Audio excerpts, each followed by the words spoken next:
ಜಯ ಜಯ ಚಂದ್ರ ಜಯ ಜಯ ಗೌರಭಕ್ತ ವೃಂದ. ಜಯ ಜಯ ಶ್ರೀ ಚೈತನ್ಯ ಜಯ ನಿತ್ಯಾನಂದ. ಜಯ ಜಯ ಜಯ ಜಯ ಶ್ರೀ ಚೈತನ್ಯ ಜಯ ನಿತ್ಯಾನಂದ. ಜಯ ಜಯ ಶ್ರೀ ಚೈತನ್ಯ ಜಯ ನಿತ್ಯಾನಂದ. ಜಯ ಜಯ ಶ್ರೀ ಚೈತನ್ಯ ಜಯ ನಿತ್ಯಾನಂದ. ಜಯ ಅದ್ವೈತ ಚಂದ್ರ ಜಯ ಗೌರಭಕ್ತ ವೃಂದ. ಜಯ ಜಯ ಶ್ರೀ ಚೈತನ್ಯ ಜಯ ಗೌರಭಕ್ತ ವೃಂದ.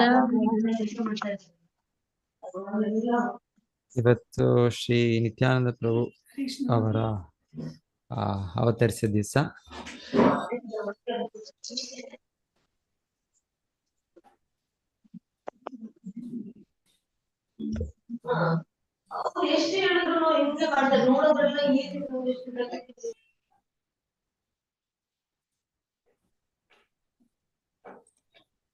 ಸ್ವಲ್ಪ ಇದು ಓದೋಣ, ನಂತರ PPT ಒಂದು ಮಾಡೋಣ. ಭಗವಾನ್ ನಿತ್ಯಾನಂದ ಬಲರಾಮರ ಮಹಿಮೆಗಳು, ಶ್ರೀ ಚೈತನ್ಯ ಚರಿತಾಮೃತ, ಆದಿಲೀಲಾ, ಅಧ್ಯಾಯ 5. ಈ ಅಧ್ಯಾಯವು ಮುಖ್ಯವಾಗಿ ಶ್ರೀ ನಿತ್ಯಾನಂದ ಪ್ರಭುವಿನ ಸಾರಭೂತ ಸ್ವರೂಪ ಮತ್ತು ಮಹಿಮೆಗಳನ್ನು ವಿವರಿಸಲು ಮೀಸಲಾಗಿದೆ. ಭಗವಾನ್ ಶ್ರೀಕೃಷ್ಣನು ದೇವೋತ್ತಮ ಪರಮಪುರುಷ ಮತ್ತು ಲೀಲೆಗಳ ಸ್ವರೂಪದಲ್ಲಿ ಅವನ ಮೊದಲ ವಿಸ್ತರಣೆ ಶ್ರೀ ಬಲರಾಮ. ಈ ಭೌತಿಕ ಪ್ರಪಂಚದ ಮಿತಿಯನ್ನು ಮೀರಿ ಆಧ್ಯಾತ್ಮಿಕ ಆಕಾಶ ಪರವ್ಯೋಮವಿದೆ. ಇದು ಅನೇಕ ಆಧ್ಯಾತ್ಮಿಕ ಗ್ರಹಗಳನ್ನು ಹೊಂದಿದೆ. ಅದರ ಪರಮಾತ್ಮನನ್ನು ಕೃಷ್ಣಲೋಕ ಎಂದು ಕರೆಯಲಾಗುತ್ತದೆ. ಕೃಷ್ಣನ ವಾಸಸ್ಥಾನವಾದ ಕೃಷ್ಣಲೋಕವು ದ್ವಾರಕಾ, ಮಥುರಾ ಮತ್ತು ಗೋಕುಲ ಎಂದು ಕರೆಯಲ್ಪಡುವ 3 ವಿಭಾಗಗಳನ್ನು ಹೊಂದಿದೆ. ಆ ನಿವಾಸದಲ್ಲಿ ದೇವೋತ್ತಮ ಪರಮಪುರುಷನು ತನ್ನನ್ನು 4 ಪೂರ್ಣ ಭಾಗಗಳಾಗಿ ವಿಸ್ತರಿಸಿಕೊಳ್ಳುತ್ತಾನೆ. ಕೃಷ್ಣ, ಬಲರಾಮ, ಪ್ರದ್ಯುಮ್ನ, ಅತೀಂದ್ರ, ಮನ್ಮಥ ಮತ್ತು ಅನಿರುದ್ಧ. ಅವರನ್ನು ಮೂಲ ಚತುರ್ಭುಜ ರೂಪಗಳು ಎಂದು ಕರೆಯಲಾಗುತ್ತದೆ.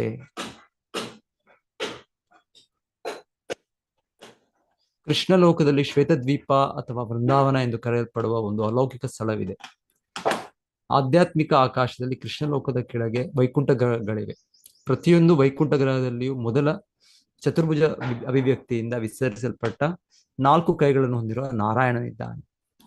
ಕೃಷ್ಣಲೋಕದಲ್ಲಿ ಶ್ರೀ ಬಲರಾಮ ಎಂದು ಕರೆಯಲ್ಪಡುವ ದೇವೋತ್ತಮ ವ್ಯಕ್ತಿ ಮೂಲ ಸಂಕರ್ಷಣ ಮತ್ತು ಆ ಸಂಕರ್ಷಣದಿಂದ ಮಹಾಸಂಕರ್ಷಣ ಎಂದು ಕರೆಯಲ್ಪಡುವ ಮತ್ತೊಂದು ಸಂಕರ್ಷಣವನ್ನು ವಿಸ್ತರಿಸುತ್ತಾರೆ.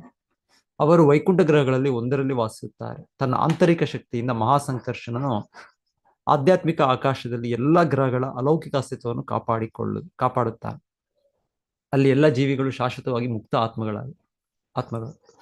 ಭೌತಿಕ ಶಕ್ತಿಯ ಪ್ರಭಾವವು ಅವರ ಅನುಪಸ್ಥಿತಿಯಿಂದ ಅಲ್ಲಿ ಎದ್ದು ಕಾಣುತ್ತದೆ. ಆ ಗ್ರಹಗಳಲ್ಲಿ 2ನೇ ಚತುರ್ಭುಜ ಅಭಿವ್ಯಕ್ತಿ ಇರುತ್ತದೆ. ಸೊ ಇಲ್ಲಿ ವೈಕುಂಠ ಲೋಕದ ಸ್ವಲ್ಪ ವಿವರಣೆಗಳು. ಸೊ ವೈಕುಂಠ ಲೋಕದಲ್ಲಿ ಗೋಲೋಕ ಅತಿ ಉನ್ನತ ಲೋಕ. ಸೊ ಅಲ್ಲಿ ಭಗವಂತನ ಮೂಲ ರೂಪ ಕೃಷ್ಣ, ಬಲರಾಮ. ಕೃಷ್ಣ ಮೊದಲ ರೂಪ, ಕೃಷ್ಣನಿಂದ ವಿಸ್ತರಣೆ ಬಲರಾಮ, ಬಲರಾಮನಿಂದ ಚತುರ್ವ್ಯೂಹ ವಾಸುದೇವ, ಸಂಕರ್ಷಣ, ಪ್ರದ್ಯುಮ್ನ, ಅನಿರುದ್ಧ. ಸೊ ಮತ್ತೆ ಸಂಕರ್ಷಣದಿಂದ ಮತ್ತೆ ಇನ್ನೊಂದು ನಾರಾಯಣ ರೂಪ, ಇನ್ನೊಂದು 2ನೇ ಚತುರ್ವ್ಯೂಹ ರೂಪ, ಮತ್ತೆ 2ನೇ ಸಂಕರ್ಷಣ, ಮಹಾಸಂಕರ್ಷಣ ಅಂತ ಕರೆದು ಅವರು ಎಲ್ಲ ವೈಕುಂಠ ಲೋಕಗಳನ್ನ ಅವರ ಶಕ್ತಿಯಿಂದ ಅದೆಲ್ಲ ಅಸ್ತಿತ್ವದಲ್ಲಿರೋದು ಅಂತ ಹೇಳಿ. ಮತ್ತೆ ಹಾಗೆ ವಿಸ್ತರಣೆ ಮಹಾವಿಷ್ಣು ವಿಸ್ತರಣೆ ಬರುತ್ತೆ. ಅದು ಭೌತಿಕ ಬ್ರಹ್ಮಾಂಡಗಳಿಗೆ ಮಹಾವಿಷ್ಣು, ಕ್ಷೀರೋದಕಶಾಯಿ ವಿಷ್ಣು, ಗರ್ಭೋದಕಶಾಯಿ ವಿಷ್ಣು, ಕ್ಷೀರೋದಕಶಾಯಿ ವಿಷ್ಣು. ಸೊ ಇಲ್ಲಿ ಕೆಲವು ಶ್ಲೋಕಗಳು ಮಾತ್ರ ಓದ್ತೇನೆ.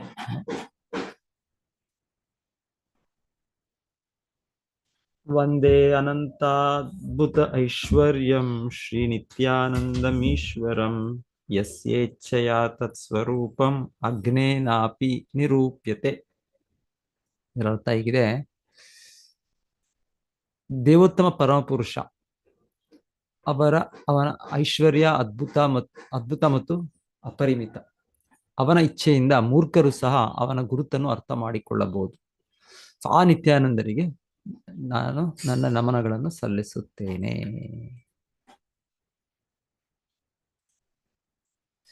ಆಕ್ಚುಲಿ ಚೈತನ್ಯ ಚರಿತಾಮೃತ ಅಲ್ಲಿ ಮೊದಲನೇ ಅಧ್ಯಾಯದಲ್ಲೇ 4 ಶ್ಲೋಕಗಳಿಂದ ಪ್ರಾರ್ಥನೆಗಳಿಂದ ನಿತ್ಯಾನಂದ ಪ್ರಭುಗಳನ್ನ ಸ್ತುತಿ ಮಾಡೋದಿದೆ. ಸೊ ಈ ಅಧ್ಯಾಯದಲ್ಲಿ ಆ 4 ಶ್ಲೋಕಗಳನ್ನು ತಗೊಂಡು ಅದರ ವಿವರಣೆ ಇದೆ. ಜಯ ಜಯ ಶ್ರೀ ಚೈತನ್ಯ ಜಯ ನಿತ್ಯಾನಂದ ಜಯ ದ್ವೈತ ಚಂದ್ರ ಜಯ ಗೌರ ಭಕ್ತ ವೃಂದ. ನಾನು ಶ್ರೀ ಚೈತನ್ಯರ ಮಹಿಮೆಯನ್ನು 6 ಶ್ಲೋಕಗಳಲ್ಲಿ ವರ್ಣಿಸಿದ್ದೇನೆ. ಈಗ 5 ಶ್ಲೋಕಗಳಲ್ಲಿ ನಿತ್ಯಾನಂದರ ಮಹಿಮೆಯನ್ನು ವರ್ಣಿಸುತ್ತೇನೆ. 5 ಶ್ಲೋಕ. ಸೊ ಮೊದಲನೇ ಶ್ಲೋಕ ಇದು ಇನ್ನ ಇದೆ. ದೇವೋತ್ತಮ ಪರಮ ಪುರುಷನು ಕೃಷ್ಣ ಎಲ್ಲ ಅವತಾರಗಳ ಮೂಲ.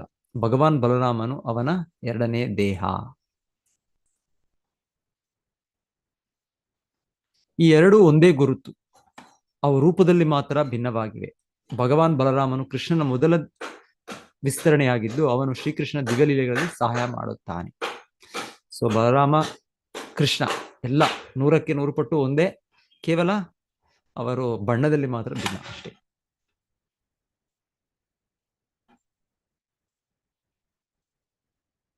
ಆ ಮೂಲ ಭಗವಾನ್ ಕೃಷ್ಣನು ನವದ್ವೀಪದಲ್ಲಿ ಶ್ರೀ ಚೈತನ್ಯನಾಗಿ ಕಾಣಿಸಿಕೊಂಡನು ಮತ್ತು ಬಲರಾಮನು ಅವನೊಂದಿಗೆ ಶ್ರೀ ನಿತ್ಯಾನಂದನಾಗಿ ಕಾಣಿಸಿಕೊಂಡನು.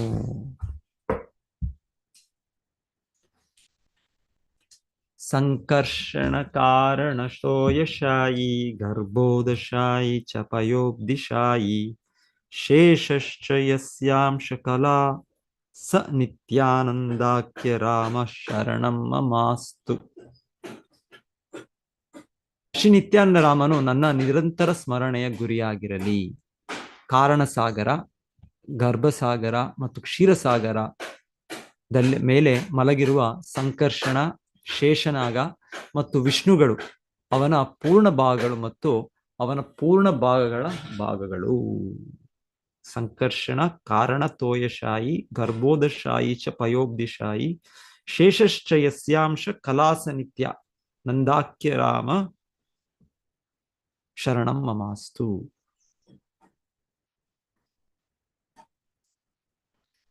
ಶ್ರೀ ಸ್ವರೂಪ ದಾಮೋದರ ಗೋಸ್ವಾಮಿ ಅವರು ನಿತ್ಯಾನಂದ ಪ್ರಭುಗಳಿಗೆ ಗೌರವಪೂರ್ವಕ ನಮಗಳನ್ನು ಸಲ್ಲಿಸಲು ತನ್ನ ದಿನಚರಿಯಲ್ಲಿ ಈ ಶ್ಲೋಕವನ್ನು ದಾಖಲಿಸಿದ್ದಾರೆ. ಸೊ ಮೂಲತಃ ಇದನ್ನು ರಚಿಸಿದ್ದು ಸ್ವರೂಪ ದಾಮೋದರ ಗೋಸ್ವಾಮಿ, ಶ್ರೀ ಚೈತನ್ಯ ಮಹಾಪ್ರಭುವಿನ ಆಪ್ತ ಸಹಾಯಕರು. ಅಲ್ಲಿಂದ ಈ ಚೈತನ್ಯ ಚರಿತಾಮೃತಕ್ಕೆ ಅದನ್ನು ತೆಗೆದುಕೊಂಡು ಇವರು ಇಲ್ಲಿ ಅದನ್ನು ವಿವರಿಸ್ತಾ ಇದ್ದಾರೆ. ಸೊ ಅದು ರಚನೆ ಮಾಡಿದ್ದು ಮೂಲತಃ ಶ್ರೀ ಸ್ವರೂಪ ದಾಮೋದರ ಗೋಸ್ವಾಮಿ. ಭಗವಾನ್ ಬಲರಾಮನು ಮೂಲ ಸಂಕರ್ಷಣನು. ಅವನು ಕೃಷ್ಣನ ಸೇವೆ ಮಾಡಲು ಇತರ 5 ರೂಪಗಳನ್ನು ಧರಿಸುತ್ತಾನೆ. ಅವನೇ ಶ್ರೀಕೃಷ್ಣನ ಲೀಲೆಗಳಲ್ಲಿ ಸಹಾಯ ಮಾಡುತ್ತಾನೆ ಮತ್ತು ಸೃಷ್ಟಿ ಕಾರ್ಯವನ್ನು 4 ಇತರ ರೂಪಗಳಲ್ಲಿ ಮಾಡುತ್ತಾನೆ. ಸೃಷ್ಟಿ ಕಾರ್ಯದಲ್ಲಿ ಅವನು ಶ್ರೀಕೃಷ್ಣನ ಆಜ್ಞೆಗಳನ್ನು ಪಾಲಿಸುತ್ತಾನೆ ಮತ್ತು ಶ್ರೀಶೇಷನ ರೂಪದಲ್ಲಿ ಶ್ರೀಕೃಷ್ಣನಿಗೆ ವಿವಿಧ ರೀತಿಯಲ್ಲಿ ಸೇವೆ ಸಲ್ಲಿಸುತ್ತಾನೆ.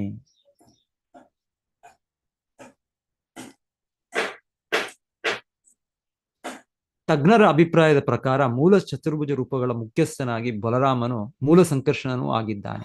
ಕೃಷ್ಣನ ಮೊದಲ ವಿಸ್ತರಣೆಯಾದ ಬಲರಾಮನು ತನ್ನನ್ನು ತಾನು 5 ರೂಪಗಳಲ್ಲಿ ವಿಸ್ತರಿಸಿಕೊಳ್ಳುತ್ತಾನೆ. ಮಹಾಸಂಕರ್ಷಣ, ಕಾರಣಾದಿಶಾಯಿ, ಗರ್ಭೋದಕಶಾಯಿ, ಕ್ಷೀರೋದಕಶಾಯಿ ಮತ್ತು ಶೇಷ. ಈ 5 ಪೂರ್ಣ ಭಾಗಗಳು ಆಧ್ಯಾತ್ಮಿಕ ಮತ್ತು ಭೌತಿಕ ವಿಶ್ವಾಭಿವ್ಯಕ್ತಿಗಳಿಗೆ ಕಾರಣವಾಗಿವೆ. ಈ 5 ರೂಪಗಳಲ್ಲಿ ಭಗವಾನ್ ಬಲರಾಮನು ಭಗವಾನ್ ಕೃಷ್ಣನಿಗೆ ತನ್ನ ಚಟುವಟಿಕೆಗಳಲ್ಲಿ ಸಹಾಯ ಮಾಡುತ್ತಾನೆ. ಈ ರೂಪಗಳಲ್ಲಿ ಮೊದಲ 4 ರೂಪಗಳು ವಿಶ್ವ ಅಭಿವ್ಯಕ್ತಿಗಳಿಗೆ ಕಾರಣವಾಗಿವೆ. ಆದರೆ ಶೇಷನು ಭಗವಂತನ ವೈಯಕ್ತಿಕ ಸೇವೆಗೆ ಜವಾಬ್ದಾರನಾಗಿರುತ್ತಾನೆ. ಶೇಷನನ್ನು ಅನಂತ ಅಥವಾ ಅಪರಿಮಿತ ಎಂದು ಕರೆಯಲಾಗುತ್ತದೆ, ಏಕೆಂದರೆ ಅವನು ದೇವೋತ್ತಮ ಪರಮಪುರುಷನಿಗೆ ಅಪರಿಮಿತ ವೈವಿಧ್ಯಮತೆ ಸೇವೆಗಳನ್ನು ಮಾಡುವ ಮೂಲಕ ತನ್ನ ಅಪರಿಮಿತ ವಿಸ್ತರಣೆಗಳಲ್ಲಿ ಸಹಾಯ ಮಾಡುತ್ತಾನೆ.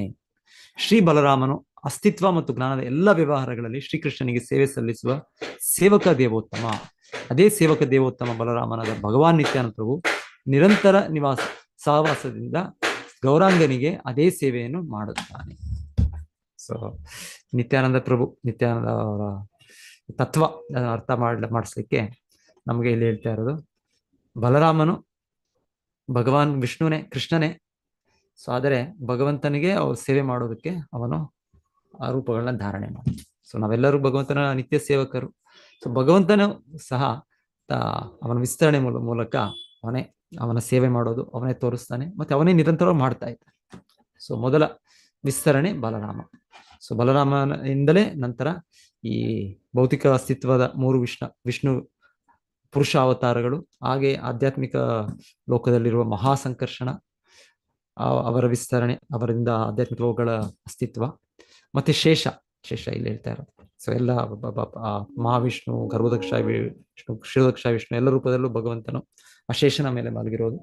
ಸೊ ಅವರು ಕೇವಲ ಅದು ಶೇಷ ಅಂತ ಅವರ ಇದರ ರೂಪದಲ್ಲೇ ಅಲ್ಲ, ಇನ್ನು ಅವರ ಎಷ್ಟೋ ವಿಸ್ತರಣೆಗಳಲ್ಲಿ ಭಗವಂತನ ವಸ್ತ್ರ, ಭಗವಂತನ ಪಾದುಕಗಳು, ಭಗವಂತನ ಎಲ್ಲ ಇದಕ್ಕೂ ಅವ್ರ ವಿಸ್ತರಣೆ ತಗೊಂಡು ವಿಸ್ತರಣೆ ಆಗಿ ಅವರು ಭಗವಂತ ಕೃಷ್ಣ ಸೇವೆ ಮಾಡೋದು. ಸೊ ಇಲ್ಲಿ ಈ ತರ ವಿವರಣೆ ಕೊಡ್ತಾ ಇದ್ದಾರೆ. ಸೊ ಅದಕ್ಕೆ ಹೇಳ್ತಾರೆ ಸೇವೆ ಭಗವಾನ್, ಇವರು ಸೇವೆ ಭಗವಂತನೇ ಈ ಸೇವೆ ಮಾಡೋ ರೂಪದಲ್ಲಿ ಅವನ ವಿಸ್ತರಣೆ ತಗೊಂಡಿರುತ್ತೆ. ಸೊ ಅದು ಬಲರಾಮ. ಸೊ ಅದೇ ಬಲರಾಮ ಈಗ ನಿತ್ಯಾನಂದ ಪ್ರಭುವಾಗಿ ಅವತರಿಸಿದರು.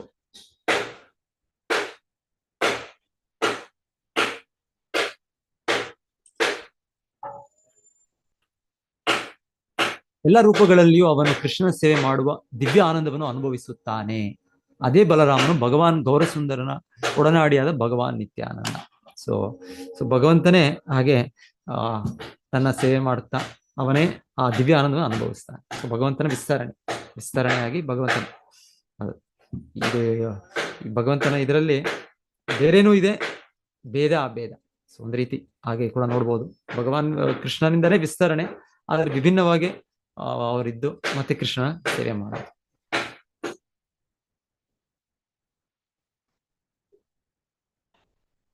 ನಾನು 7ನೇ ಶ್ಲೋಕವನ್ನು ಮುಂದಿನ 4 ಶ್ಲೋಕಗಳಲ್ಲಿ ವಿವರಿಸಿದ್ದೇನೆ. ಈ ಶ್ಲೋಕಗಳ ಮೂಲಕ ಇಡೀ ಪ್ರಪಂಚವು ಭಗವಾನ್ ನಿತ್ಯಾನಂದರ ಬಗ್ಗೆ ಸತ್ಯವನ್ನು ತಿಳಿದುಕೊಳ್ಳಬಹುದು.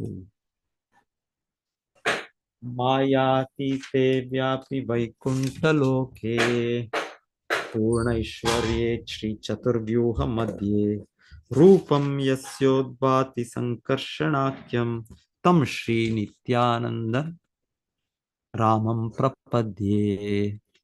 ವಾಸುದೇವ, ಸಂಕರ್ಷಣ, ಪ್ರದ್ಯುಮ್ನ ಮತ್ತು ಅನಿರುದ್ಧರನ್ನು ಒಳಗೂಡಿರುವ ಚತುರ್ವ್ಯೂಹದ ಮಧ್ಯದಲ್ಲಿ ಸಂಕರ್ಷಣ ಎಂದು ಕರೆಯಲ್ಪಡುವ ಶ್ರೀ ನಿತ್ಯಾನಂದ ರಾಮನ ಪಾದಕಮಲಗಳಿಗೆ ನಾನು ಶರಣಾಗುತ್ತೇನೆ. ಅವರು ಸಂಪೂರ್ಣ ಸಂಪತ್ತನ್ನು ಹೊಂದಿದ್ದಾರೆ ಮತ್ತು ವೈಕುಂಠ ಲೋಕದಲ್ಲಿ ನೆಲೆಸಿದ್ದಾರೆ. ಇದು ಭೌತಿಕ ಸೃಷ್ಟಿಯನ್ನು ಮೀರಿದೆ. ಸೊ 2ನೇ ಶ್ಲೋಕದಲ್ಲಿ ಅವರು ಆಧ್ಯಾತ್ಮಿಕ ಗಗನದಲ್ಲೂ ಕೂಡ ಮೂಲ ಕಾರಣ. ಸೊ ಆಧ್ಯಾತ್ಮಿಕ ಗಗನದಲ್ಲಿ ಎಷ್ಟೋ ಅಪರಿಮಿತ ಲೋಕಗಳಿದೆ. ಭೌತಿಕ ಜಗತ್ತಿನಲ್ಲೂ ಕೂಡ ಎಷ್ಟು ಲೋಕಗಳಿದೆ, ಯಾರಾದ್ರೂ ಲೆಕ್ಕ ಮಾಡಕ್ಕಾಗತ್ತ? ಎಷ್ಟು ನಕ್ಷತ್ರಗಳಿದೆ ತರ ಲೆಕ್ಕ ಮಾಡಕ್ಕಾಗತ್ತ? ಆಗೋದಿಲ್ಲ. ಎಷ್ಟು ಇದೆ ಅನ್ಸುತ್ತೆ ವಿಜ್ಞಾನಿಗಳೇ ಹೇಳಿದಾಗೆ. ಅದು ಒಂದು ಬ್ರಹ್ಮಾಂಡ. ಈ ತರ ಅನಂತ ಕೋಟಿ ಬ್ರಹ್ಮಾಂಡ ಎಲ್ಲವೂ ಆ ಸಾಸಿವೆ ಕಾಳಿನ ಮೂಟೆಯಲ್ಲಿ ಇರೋ ರೀತಿಯಲ್ಲಿ ಅಂತ ಹೇಳ್ತಾರೆ. ಒಂದು ಮೂಟೆಯಲ್ಲಿ ಸಾಸಿವೆ ಕಾಳು ಎಷ್ಟಿರುತ್ತೆ, ಲೆಕ್ಕವಿಲ್ಲ, ಅಷ್ಟು ಅಸಂಖ್ಯಾತವಾಗಿದೆ. ಸೊ ಅದೇ ರೀತಿಯಲ್ಲಿ ಇದು ಭೌತಿಕ ಜಗತ್ತು. ಭಗವದ್ಗೀತೆಯಲ್ಲಿ ಕೃಷ್ಣ ಹೇಳೋದು, ಇದು ನನ್ನ ಒಂದು 4ನೇ ಭಾಗದ ವಿಸ್ತರಣೆ ಅಂತ ಹೇಳೋದು ಭಗವಂತ. ಸೊ ಹಾಗೆ ವೈಕುಂಠ ಲೋಕ ಇನ್ನ ಹೆಚ್ಚು ದೊಡ್ಡದು. ಸೊ ಅಲ್ಲಿ ಎಷ್ಟೋ ಗ್ರಹಗಳಿದೆ, ಎಷ್ಟೋ ವೈಕುಂಠ ಲೋಕಗಳಿದೆ. ಸೊ ಅದಕ್ಕೆ ಮೂಲ ಅಸ್ತಿತ್ವಕ್ಕೆ ಕಾರಣ ಅಂದ್ರೆ ಸಂಕರ್ಷಣ, ಮಹಾಸಂಕರ್ಷಣ ಅಂತ ಹೇಳ್ತಾರೆ. ಸೊ ಆ ಮಹಾಸಂಕರ್ಷಣವೇ ಈ ನಿತ್ಯಾನಂದ ಪ್ರಭುವಿನ ವಿಸ್ತರಣೆ ಅಂತ ಇಲ್ಲಿ ತಿಳಿಸ್ತಾರೆ. ಭೌತಿಕ ಪ್ರಕೃತಿಯ ಆಚೆಗೆ ಪರವ್ಯೋಮ ಅಥವಾ ಆಧ್ಯಾತ್ಮಿಕ ಆಕಾಶ ಎಂದು ಕರೆಯಲ್ಪಡುವ ಲೋಕವಿದೆ. ಶ್ರೀಕೃಷ್ಣನಂತೆಯೇ ಅದು 6 ಐಶ್ವರ್ಯಗಳಂತಹ ಎಲ್ಲ ಅಲೌಕಿಕ ಲಕ್ಷಣಗಳನ್ನು ಹೊಂದಿದೆ. ಆ ವೈಕುಂಠ ಲೋಕವು ಸರ್ವವ್ಯಾಪಿ, ಅನಂತ ಮತ್ತು ಸರ್ವೋಚ್ಚ. ಅದು ಶ್ರೀಕೃಷ್ಣ ಮತ್ತು ಅವನ ಅವತಾರಗಳ ನಿವಾಸ. ಆ ಆಧ್ಯಾತ್ಮಿಕ ಆಕಾಶದ ಅತ್ಯುನ್ನತ ಪ್ರದೇಶದಲ್ಲಿ ಕೃಷ್ಣಲೋಕ ಎಂಬ ಆಧ್ಯಾತ್ಮಿಕ ಗ್ರಹವಿದೆ. ಇದು 3 ವಿಭಾಗಗಳನ್ನು ಹೊಂದಿದೆ: ದ್ವಾರಕಾ, ಮಥುರಾ ಮತ್ತು ಗೋಕುಲ.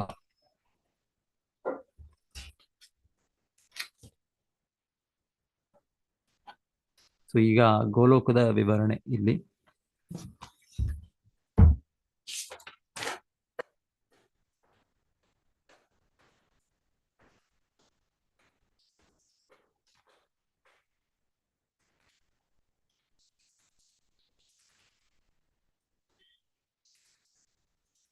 ಈ ಅಧ್ಯಾಯ ಓದ್ಬೋದು ಎಲ್ಲರೂ ಇವತ್ತು.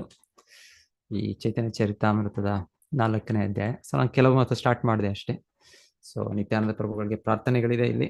ಒಂದು 5 ಶ್ಲೋಕಗಳಲ್ಲಿ ಅವರ ತತ್ವ, ಅವರ ಸತ್ಯವನ್ನು ನಾವು ಅರ್ಥ ಮಾಡ್ಕೊಳ್ಳೋ ಪ್ರಯತ್ನ ಮಾಡ್ಬೋದು ನಾವು. ಸೊ ಶ್ರೀ ನಿತ್ಯಾನಂದ ಪ್ರಭುಗಳು ಯಾರೂ ಅಲ್ಲ, ಅವರು ಬಲರಾಮನೇ. ಅವರು ಹೇಗೆ ಶ್ರೀ ಚೈತನ್ಯ ಮಹಾಪ್ರಭು ಕೃಷ್ಣನ ಅವರ ಸಂಗಡಿಗನಾಗಿ ಬಲರಾಮನು ನಿತ್ಯಾನಂದ ಪ್ರಭುವಾಗಿ ಅವತರಿಸಿದರು. ಸೊ ಕೆಲವು ಚಟುವಟಿಕೆಗಳ ಬಗ್ಗೆ ಮತ್ತೆ ನೋಡೋಣ ನಾವು. ಓಂ ಅಜ್ಞಾನತಿಮಿರಾಂಧಸ್ಯ ಜ್ಞಾನಾಂಜನಶಲಾಕಯ ಚಕ್ಷುರುನ್ಮೀಲಿತಂ ಯೇನ ತಸ್ಮೈ ಶ್ರೀ ಗುರವೇ ನಮಃ. ನಮೋ ವಿಷ್ಣುಪಾದಾಯ ಕೃಷ್ಣಪೃಷ್ಠಾಯ ಭೂತಲೆ ಶ್ರೀಮತೆ ಭಕ್ತಿವೇದಾಂತ ಸ್ವಾಮಿನಿತಿ ನಾಮಿನೇ. ನಮಸ್ತೆ ಸಾರಸ್ವತಿ ದೇವೆ ಗೌರವಾಣಿ ಪ್ರಚಾರಿಣೆ ನಿರ್ವಿಶೇಷ ಶೂನ್ಯವಾದಿ ಪಾಶ್ಚಾತ್ಯ ದೇಶತಾರಿಣೆ. ಜಯ ಶ್ರೀ ಕೃಷ್ಣ ಚೈತನ್ಯ ಪ್ರಭು ನಿತ್ಯಾನಂದ ಶ್ರೀ ಅದ್ವೈತ ಗದಾಧರ ಶ್ರೀವಾಸಾದಿ ಗೌರ ಭಕ್ತವೃಂದ. ಹರೇ ಕೃಷ್ಣ ಕೃಷ್ಣ ಕೃಷ್ಣ ಹರೇ ಹರೇ, ಹರೇ ರಾಮ ರಾಮ ರಾಮ ಹರೇ ಹರೇ. ಓಕೆ, ಸೊ ಇದು ಶ್ರೀ ನಿತ್ಯಾನಂದ ಪ್ರಭು. ಸೊ ಅವರ ಮೂರ್ತಿ ನಮ್ಮ ಮಾಯಾಪುರ ಮಂದಿರದಲ್ಲಿ. ಶ್ರೀ ಕೃಷ್ಣ ಚೈತನ್ಯ ಪ್ರಭು ನಿತ್ಯಾನಂದ ಶ್ರೀ ಅದ್ವೈತ ಗದಾಧರ ಶ್ರೀವಾಸಾದಿ ಗೌರ ಭಕ್ತವೃಂದ. ಸೊ ಯಾರು ನಿತ್ಯಾನಂದ? ಬ್ರಜೇಂದ್ರ ನಂದನ ಜೈ ಶಚಿಸುತ ಹೊಯ್ಲಸೆ ಬಲರಾಮ್ ಹೊಯ್ಲ ನಿತಾಯ್. ಸೊ ಇಲ್ಲಿ ನರೋತ್ತಮ ದಾಸ್ ಠಾಕೂರ್ ಕೃತಿಯಲ್ಲಿ ಹೇಳಿರೋದು ಬ್ರಜೇಂದ್ರ. ಬ್ರಜೇಂದ್ರ ಅಂದ್ರೆ ವೃಂದಾವನ ಇದರ ನಂದ ಮಹಾರಾಜ, ಅದರ ರಾಜ, ವೃಂದಾವನ ರಾಜ. ಸೊ ಅವನ ಮಗ ಕೃಷ್ಣ, ಅವರು ಈಗ ಶಚಿಸುತ, ನಂದ ಮಹಾರಾಜನ ಮಗ ಈಗ ಶಚಿದೇವಿ, ತಾಯಿ ಶಚಿದೇವಿಯರ ಮಗನಾಗಿ ಹುಟ್ಟಿದ್ದಾರೆ. ಹಾಗೆ ಬಲರಾಮ ಹೊಯ್ಲ ನಿತಾಯ್, ಬಲರಾಮನು ನಿತ್ಯಾನಂದ ಪ್ರಭುವಾಗಿ ಅವರು ಅವತರಿಸಿದ್ದಾರೆ. ಸೊ ಅವರ ಹುಟ್ಟಿದ ಸ್ಥಳ ಏಕಚಕ್ರ ಧಾಮ, ಏಕಚಕ್ರ ನಗರ, 1474. ಸೊ ಅಂದ್ರೆ ಈಗ 552 ವರ್ಷ ಆಗುತ್ತೆ ಇವತ್ತಿಗೆ. 1474 ಅಂದ್ರೆ 552 ಇಯರ್ಸ್. ಅವರ ತಂದೆ ಹೆಸರು ಅಡೈ ಓಜಾ, ತಾಯಿ ಹೆಸರು ಪದ್ಮಾವತಿ. ಸೊ ಇಲ್ಲಿ ತೋರಿಸ್ತಾ ಇರೋದು ಯಾಕೆ ಏಕಚಕ್ರ ಅಂತ ಹೆಸರು ಬಂತು ಅಂತ ಹೇಳಿದ್ರೆ, ಇದು ಮಹಾಭಾರತದ ಯುದ್ಧದ ಸಮಯದಲ್ಲಿ ಶ್ರೀಕೃಷ್ಣನು ಭೀಷ್ಮ ಪಿತಾಮಹನು ಕೊಲ್ಲೋ ರೀತಿಯಲ್ಲಿ ಆಗ ಆ ಚಕ್ರವನ್ನು ಧಾರಣೆ ಮಾಡಿದ್ದು. ಮತ್ತೆ ಹೇಳ್ತಾರೆ, ಚಕ್ರವನ್ನು ಅವರು ಬಿಟ್ಟದ್ದು ಇಲ್ಲಿ ಬಂದು ಅದು ಈ ಏಕಚಕ್ರ ಧಾಮ ಇಲ್ಲಿ ಬಂದದ್ದು. ಹಾಗಾಗಿ ಏಕಚಕ್ರ ನಗರ ಅಂತ ಅದಕ್ಕೆ ಹೆಸರು ಅಂತ ಹೇಳ್ತಾರೆ. ಲೊಕೇಶನ್ ಇಲ್ಲಿ ಕೊಡ್ತಾ ಇದ್ದಾರೆ. ಇಲ್ಲಿ ಇದೆ ಬಂಗಾಲ್, ವೆಸ್ಟ್ ಬೆಂಗಾಲ್ ಈ ಸ್ಥಳ. ಇದು ಕಲ್ಕತ್ತಾದಿಂದ 5 hours 210 ಕಿಲೋಮೀಟರು. ಮಾಯಾಪುರಿಂದ ಶಾರ್ಟೆಸ್ಟ್ ಅಂದ್ರೆ 128 ಕಿಲೋಮೀಟರ್ಸ್, 128 ಕಿಲೋಮೀಟರ್, 4 hours ಜರ್ನಿ.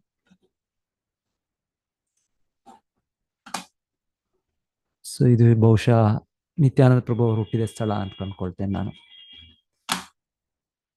ಅಲ್ಲಿ ಅವರ ಮೂರ್ತಿ. ಸೊ ಶ್ರೀ ನಿತ್ಯಾನಂದ ಪ್ರಭುಗಳು ಅವ್ರ ಬಗ್ಗೆ ಹೇಳೋದಂದ್ರೆ, ಅವರು ಹುಟ್ಟಿದೇನೆ ಅವರು ನಂತರ ಅವರ ಸ್ನೇಹಿತರೊಟ್ಟಿಗೆ ಮಕ್ಕಳಾಗಿ ಅವರು ಮಕ್ಕಳು ಯಾವಾಗಲೂ ಆಟ ಆಡ್ತಾರೆ. ಸೊ ಇವ್ರ ಆಟ ಏನು ಅಂದ್ರೆ ಭಗವಂತನ ನಾನಾ ಅವತಾರಗಳು. ಸೊ ಅದರ ಲೀಲೆಗಳನ್ನು ಅವರು ನಾಟಕಗಳಾಗಿ ಆಟ ಆಡ್ತಾರೆ. ಸೊ ಮಕ್ಕಳು ಏನೇನೋ ಈ ತರ ಆಟ ಆಡ್ತಾರೆ, ಕಳ್ಳ ಪೊಲೀಸು, ಇನ್ನೊಂದು ಒಂಥರ ಡ್ರಾಮಾನೇ, ನಾಟಕಗಳೇ. ಸೊ ಈ ತರ ನಾಟಕಗಳು ಇವರು ಹೊಸದ್ ಕಂಡಿಡ್ಕೊಂಡು ಆಟ ಆಡೋದು. ಆದ್ರೆ ನಿತ್ಯಾನಂದ ಪ್ರಭುಗಳು ಆ ರೀತಿ ಆಟಗಳಲ್ಲ. ಏನು ಆಟಗಳಂದ್ರೆ ಭಗವಂತನ ದಿವ್ಯ ಲೀಲೆಗಳು, ರಾಮಾಯಣ ಇಲ್ಲ ಕೃಷ್ಣನ ಲೀಲೆಗಳು. ಸೊ ಅದನ್ನು ಅವರು ಸ್ನೇಹಿತರೊಟ್ಟಿಗೆ ಅವರೊಬ್ಬೊಬ್ರು ಒಂದೊಂದು ಪಾತ್ರವನ್ನು ವಹಿಸಿ ಅವರು ನಾಟಕಗಳು ಆಡ್ತಾ ಇರುವ. ಸೊಮ್ಮೆ ಅದ್ರ ಬಗ್ಗೆ ಒಂದು ಲೀಲೆ ಹೇಳ್ತಾರೆ. ಒಂದು ಸಲ ಇವರು ನಿತ್ಯಾನಂದ ಪ್ರಭುಗಳು ಲಕ್ಷ್ಮಣನಾಗಿ ಅವರು ನಾಟಕದ ಪಾತ್ರ. ಸೊ ನಿತ್ಯಾನಂದ ಪ್ರಭು ಹೇಳಿರ್ತಾರೆ, ಮತ್ತೆ ಏನ್ ಹೇಳಿರ್ತಾರೆ ಅಂದ್ರೆ ಇದರಲ್ಲಿ ರಾಮಾಯಣ ಯುದ್ಧದಲ್ಲಿ, ರಾವಣನ ವಿರುದ್ಧ ಯುದ್ಧದಲ್ಲಿ ಯಾರದು ರಾವಣನ ಮಗ ಅವ್ರ ಜೊತೆ ಇಂದ್ರಜಿತ್ ಅವ್ರ ಜೊತೆ ಮಾಡೋಗೇನೋ ಒಂದ್ಸಲ ಏನೋ ಇದರಿಂದ ಅವ್ರು ಮೂರ್ಛೆಗೊಳ್ತಾರೆ. ಆಗ ಇವರು ಹನುಮಾನ್ ಆಂಜನೇಯ ಅವರು ಹೋಗಿ ಸಂಜೀವಿನಿ ಪರ್ವತವನ್ನು ತೆಗೆದುಕೊಂಡು ಬರೋದು, ಅಲ್ಲಿ ಮೂಲಿಕೆಯನ್ನು ತರೋದು. ಸೊ ಆ ಪಾತ್ರವನ್ನು ಇವ್ರು ಮಾಡುವಾಗ ಆ ಸಮಯದಲ್ಲಿ ಹೇಳಿರ್ತಾರೆ, ಇವ್ರು ಏನ್ ಹೇಳಿರ್ತಾರೆ ಅಂದ್ರೆ, ನನಗೆ ಹೀಗೆ ಮೂರ್ಛೆ ಲಕ್ಷ್ಮಣನ ಇದು ನಾನು ಪಾತ್ರದಲ್ಲಿರೋದ್ರಿಂದ ನನಗೆ ಮೂರ್ಛೆ ಆಗುತ್ತೆ. ಮೂರ್ಛೆ ಹೋದ್ಮೇಲೆ ನನಗೆ ಮತ್ತೆ ನೀನು ವಾಪಸ್ಸು ಇದ್ ಮಾಡ್ಬೇಕು, ಪ್ರಜ್ಞೆ ಬರ್ಸ್ಬೇಕು ಅಂದ್ರೆ ಆ ಒಂದು ಇದನ್ನು ತರಬೇಕು, ಸಂಜೀವಿನಿ ಆ ರೀತಿ ಯಾವೊಂದು ಮೂಲಿಕೆಯನ್ನು ತಂದು ನನ್ನ ಮೂಗಿನ ಹತ್ರ ಇಡ್ಬೇಕು. ಸೊ ಈ ಪಾತ್ರ ಮಕ್ಕಳು ಮಾಡ್ತಾ ಇರ್ತಾರೆ ರಾಮಾಯಣದ ಈ ಲೀಲೆ, ರಾವಣನ ವಿರುದ್ಧ ಯುದ್ಧ ಮಾಡುವಾಗ ಈ ಸನ್ನಿವೇಶದಲ್ಲಿ ನಿತ್ಯಾನಂದ ಪ್ರಭುಗಳು ಲಕ್ಷ್ಮಣನ ಇದರ ಪಾತ್ರದಲ್ಲಿ, ಆಕ್ಚುಲಿ ಲಕ್ಷ್ಮಣನೇ ಅವರು, ಮೂಲತಃ ಲಕ್ಷ್ಮಣ ಅಂದ್ರೆ ಬಲರಾಮನೇ, ಅವ್ರು ನಿತ್ಯಾನಂದ ಪ್ರಭು ಅವರೇ. ಬಟ್ ನೀವು ಈ ಪಾತ್ರದಲ್ಲೂ ಕೂಡ ಅವರು ಅದೇ ಲಕ್ಷ್ಮಣ ಪಾತ್ರ ಮಾಡ್ತಾ ಇರ್ತಾರೆ. ಮಾಡುವಾಗ ಹೇಳ್ತಾರೆ ನಿತ್ಯಾನಂದ ಪ್ರಭುಗಳು ಮೂರ್ಛೆ ಹೋಗ್ಬಿಡ್ತಾರೆ. ಮೂರ್ಛೆ ಹೋಗ್ಬಿಟ್ಟು ಅವರು ಇದಿಲ್ಲ, ಪ್ರಜ್ಞೆ ಇಲ್ಲ. ಸೊ ಎಲ್ಲರೂ ಕೂಡ ನೋಡಿದ್ರೆ ಏನ್ ನಿತ್ಯಾನಂದ ಪ್ರಭು ಏನು ಮೂರ್ಛೆ ತಪ್ಪಿದ್ದಾರೆ, ಅವ್ರೇನ್ ದೇಹ ಬಿಟ್ಬಿಟ್ರ, ದೇಹ ತ್ಯಾಗ ಮಾಡ್ಬಿಟ್ರ. ಸೊ ಆ ರೀತಿಯಲ್ಲಿ, ಯಾಕಂದ್ರೆ ಏನೋ ಒಂದು ಜೀವನದ ಲಕ್ಷಣಗಳು ಅಷ್ಟು ಕಾಣ್ತಾ ಇಲ್ಲ ಆ ರೀತಿ. ಸೊ ಎಲ್ಲರಿಗೂ ಭಯ ಆಗತ್ತೆ. ಮತ್ತೆ ಹೇಳ್ತಾರೆ ಎಲ್ಲ ಊರಿನ ಜನರನ್ನೆಲ್ಲ ಕರ್ಕೊಂಡು ಬರ್ತಾರೆ ಎಲ್ಲ. ಆಮೇಲೆ ಹೇಳ್ತಾರೆ ನಿತ್ಯಾನಂದ ಪ್ರಭು ಬಹಳ ಈ ಕೃಷ್ಣ ಬಲರಾಮ ನಾವು ಕೇಳೋದು ವೃಂದಾವನದಲ್ಲಿ ಎಲ್ಲರಿಗೂ ಅವರು ಅಷ್ಟು ಆಕರ್ಷಣೆ ಮಾಡ್ತಾ ಇದ್ದಾರೆ. ಕೇವಲ ಕೃಷ್ಣ ಬಲರಾಮ ಅಂದ್ರೆ ಕೇವಲ ಅವ್ರ ತಂದೆ ತಾಯಿ ಯಶೋದೆ ಮತ್ತು ನಂದ ಮಹಾರಾಜರಿಗೆ ಅವರು ಮಕ್ಕಳಂತ ಅಲ್ಲ, ಎಲ್ಲ ವೃಂದಾವನ ವಾಸಿಗಳು ಕೂಡ ಅವ್ರ ಮಕ್ಕಳಿದ್ದಾರೆ. ಅಂದ್ರೆ ಅಷ್ಟು ಆಕರ್ಷಣೆ ಎಲ್ಲರೂ. ಯಾಕಂದ್ರೆ ಭಗವಂತನ ಪರಮಾತ್ಮ ಎಲ್ಲ ಜೀವಿಗಳನ್ನು ಅವನು ಆಕರ್ಷಿಸ್ತಾನೆ, ಸಹಜವಾಗಿ ಅವನು ಆಕರ್ಷಿಸ್ತಾನೆ. ಕೃಷ್ಣ ಲೀಲೆಗಳಲ್ಲಿ ಇದು ನಾವು ಮತ್ತೆ ಮತ್ತೆ ನೋಡ್ತೀವಿ, ಮತ್ತೆ ಮತ್ತೆ ಕೇಳ್ತೇವೆ. ಪ್ರತಿಯೊಬ್ಬರಿಗೂ ಅವರವರ ಮಕ್ಕಳಿದ್ದಾರೆ, ಆದ್ರೆ ಅವರ ಮಕ್ಕಳಿಗಿಂತ ಹೆಚ್ಚಾಗಿ ಕೃಷ್ಣನ ಮೇಲೆ ಅವ್ರಿಗೆ ಪ್ರೀತಿ. ಯಾಕಂದ್ರೆ ಪ್ರತಿಯೊಂದು ಜೀವಿಗೆ ಸಹಜವಾಗಿ ಪರಮಾತ್ಮನ ಮೇಲೆ ಆ ರೀತಿ ಸಂಬಂಧ ಇದೆ. ಇದು ಯಾರ ಮೇಲೂ ಆತರ ಬರಕ್ ಸಾಧ್ಯ ಇಲ್ಲ, ಕೃಷ್ಣನ ಮೇಲೆ ಮಾತ್ರ ಅದು ಬರಕ್ ಸಾಧ್ಯ, ಕೃಷ್ಣ. ಸೊ ಈಗ ನಿತ್ಯಾನಂದ ಪ್ರಭು ಇನ್ಯಾರು ಅಲ್ಲ, ಬಲರಾಮನೇ. ಸೊ ಹಾಗೆ ಅಲ್ಲಿ ಏಕಚಕ್ರ ಧಾಮದ ಎಲ್ಲ ನಿವಾಸಿಗಳು ಕೂಡ ಅವರಿಗೆ ಅಷ್ಟು ಆತ್ಮೀಯ ನಿತ್ಯಾನಂದ ಪ್ರಭು. ನಿತ್ಯಾನಂದ ಚಿಕ್ಕ ಮಗುವಿಂದನೇ ಕೂಡ ಎಲ್ಲರೂ ಕೂಡ ಅಷ್ಟು ಆಕರ್ಷಣೆ ಹೊಂದಿರುತ್ತಾರೆ. ಸೊ ಹೀಗೆ ಈ ತರ ಒಂದು ಘಟನೆ ನಡೆದಾಗ ಎಲ್ಲರೂ ಕೂಡ ಸಂಪೂರ್ಣ ಗ್ರಾಮವೇ ಬಂದು, ಎಲ್ಲ ಜನರು ಬಂದು ಈಗ ಆತಂಕದಲ್ಲಿ ಏನಾಗ್ತಾ ಇದೆ, ಏನ್ ಮಾಡೋದು ಅಂತ. ಸೊ ಹೀಗಿರುವಾಗ ಆಮೇಲೆ ಯಾರೋ ಕೇಳ್ತಾರೆ ಯಾಕೆ ಹೀಗಾಯ್ತು, ಏನಾಯ್ತು ಅಂತ ಹೇಳಿದಾಗ ಅವಾಗೆಲ್ಲ ಹೇಳ್ತಾರೆ, ಈ ತರ ನಾವು ನಾಟಕ ಮಾಡ್ತಾ ಇದ್ವಿ, ನಾಟಕದಲ್ಲಿ ಈ ತರ ಪಾತ್ರ ಅವ್ರು ತಗೊಂಡಿದ್ದಾರೆ, ಈ ತರ ಎಲ್ಲ. ಅವಾಗ ಸಣ್ಣಗೆ ಅವನಿಗೆ ಯಾರು ಅಲ್ಲಿ ಹನುಮಾನ್ ಯಾರು ಪಾತ್ರ ಮಾಡ್ತಾರೆ ಅವ್ರ ನೆನಪು ಬರುತ್ತೆ. ನಿತ್ಯಾನಂದ ಹೇಳಿರ್ತಾರೆ ಮೊದ್ಲೇ, ಈ ತರ ಆದಾಗ ನೀನ್ ಹೋಗಿ ಒಂದು ಗಿಡಮೂಲಿಕೆಯನ್ನು ತಗೊಂಡು ಬಂದು ನನ್ನ ಮೂಗಿನ ಹತ್ರ ಆ ವಾಸನೆ ಇದನ್ನ ಮಾಡ್ಬೇಕು ಅಂತ ಏನೋ ಹೇಳಿರ್ತಾರೆ. ಸೊ ಹಾಗೆ ಅವನು ಗುರುತಿಸ್ಕೊಂಡು ಬಂದು ಅದು ಇದ್ ಮಾಡಿದ್ದೆ. ಮತ್ತೆ ನಿತ್ಯಾನಂದ ಪ್ರಭುಗಳು ಅವರು ಅವರ ಮೂರ್ಛೆ ಸ್ಥಿತಿಯಿಂದ ಹೇಳ್ತಾರೆ. ಸೊ ಹೀಗೆ ಒಂದು ಅವರ ಲೀಲೆ, ಅವ್ರ ಮಗುವಾಗಿದ್ದಾಗ ಶ್ರೀ ನಿತ್ಯಾನಂದ ಪ್ರಭುಗಳು. ಸೊ ಹೀಗೆ ಹೇಳ್ತಾರೆ ಅವರೆಲ್ಲವೂ ಈ ತರ ಎಲ್ಲ ಈ ರಾಮಾಯಣ, ಈ ಭಾಗವತ, ಈ ಲೀಲೆಗಳೆಲ್ಲ ಮಾಡ್ತಾ ಇದ್ರು. ಸೊ ಎಲ್ಲರಿಗೂ ಆಶ್ಚರ್ಯ, ಎಲ್ಲರಿಗೂ ಯಾರು ಅವರ ಗ್ರಾಮದ ಹಿರಿಯರು ಎಲ್ಲರೂ ಇದ್ದಾರೆ, ಹೇಗೆ ಈ ನಿತ್ಯಾನಂದ ಪ್ರಭುಗೆ ಎಲ್ಲ ಗೊತ್ತು. ಚಿಕ್ಕ ಮಗುಗೆ ಯಾರಾದ್ರು ಗೊತ್ತಿರ್ಬೇಕು ಅಂದ್ರೆ ಯಾರಾದ್ರೂ ಹೇಳ್ಕೊಡ್ಬೇಕು, ಯಾರಾದ್ರೂ ಅವ್ರಿಗೆ ತಯಾರಿ ಮಾಡ್ಬೇಕು, ಯಾರು ಕಲಿಸ್ಬೇಕು. ಆದ್ರೆ ಭಗವಂತನಿಗೆ ಏನ್ ಕಲಿಸೋದಿದೆ, ಯಾರು ಏನ್ ಕಲಿಸ್ಬೇಕು. ಸೊ ಅವರು ಎಲ್ಲವೂ ಭಗವಂತನಿಗೆ ಸರ್ವದಾ ವೇದಾಹಂ ಸಮತೀತಾನಿ. ಸೊ ಭಗವಂತನಿಗೆ ಹಿಂದೆ ಆದದ್ದು, ಈಗ ಆಗೋದು, ಮುಂದೆ ಆಗೋದೆಲ್ಲವೂ ಗೊತ್ತು. ಸೊ ಹಾಗೆ ನಿತ್ಯಾನಂದ ಪ್ರಭು ಸಾಮಾನ್ಯ ವ್ಯಕ್ತಿ ಅಲ್ಲ, ಸಾಕ್ಷಾತ್ ಬಲರಾಮ, ಸಾಕ್ಷಾತ್ ಭಗವಂತನೇ. ಸೊ ಹಾಗೆ ಎಲ್ಲ ಲೀಲೆಗಳು ಅವರು ಎಲ್ಲವೂ ಕೂಡ ಮಾಡ್ತಾ ಇದ್ರು. ಅವ್ರಿಗೆ ಯಾರು ಹೇಳ್ಕೊಡೋದೇ ಬೇಕಾಗಿಲ್ಲ, ಅವ್ರಿಗೆ ಸಹಜವಾಗಿ ಎಲ್ಲ ನೆನಪಿದೆ, ಸಹಜವಾಗಿ ಎಲ್ಲವೂ ಗೊತ್ತು ಅವ್ರಿಗೆ. ಸೊ ಇದು ನಿತ್ಯಾನಂದ ಪ್ರಭು ಅವರ ಬಾಲ್ಯ ಲೀಲೆ. ಸೊ ಹೀಗೆ ಬಾಲ್ಯದಲ್ಲಿ ಅವರ ನಗರದಲ್ಲಿ ಎಲ್ಲರಿಗೂ ಕೂಡ ಅಷ್ಟು ಆತ್ಮೀಯರು. ಸೊ ಒಮ್ಮೆ ಹೇಳ್ತಾರೆ ಅವರ ನಗರಕ್ಕೆ ಯಾರೋ ಸನ್ಯಾಸಿ ಬರ್ತಾರೆ.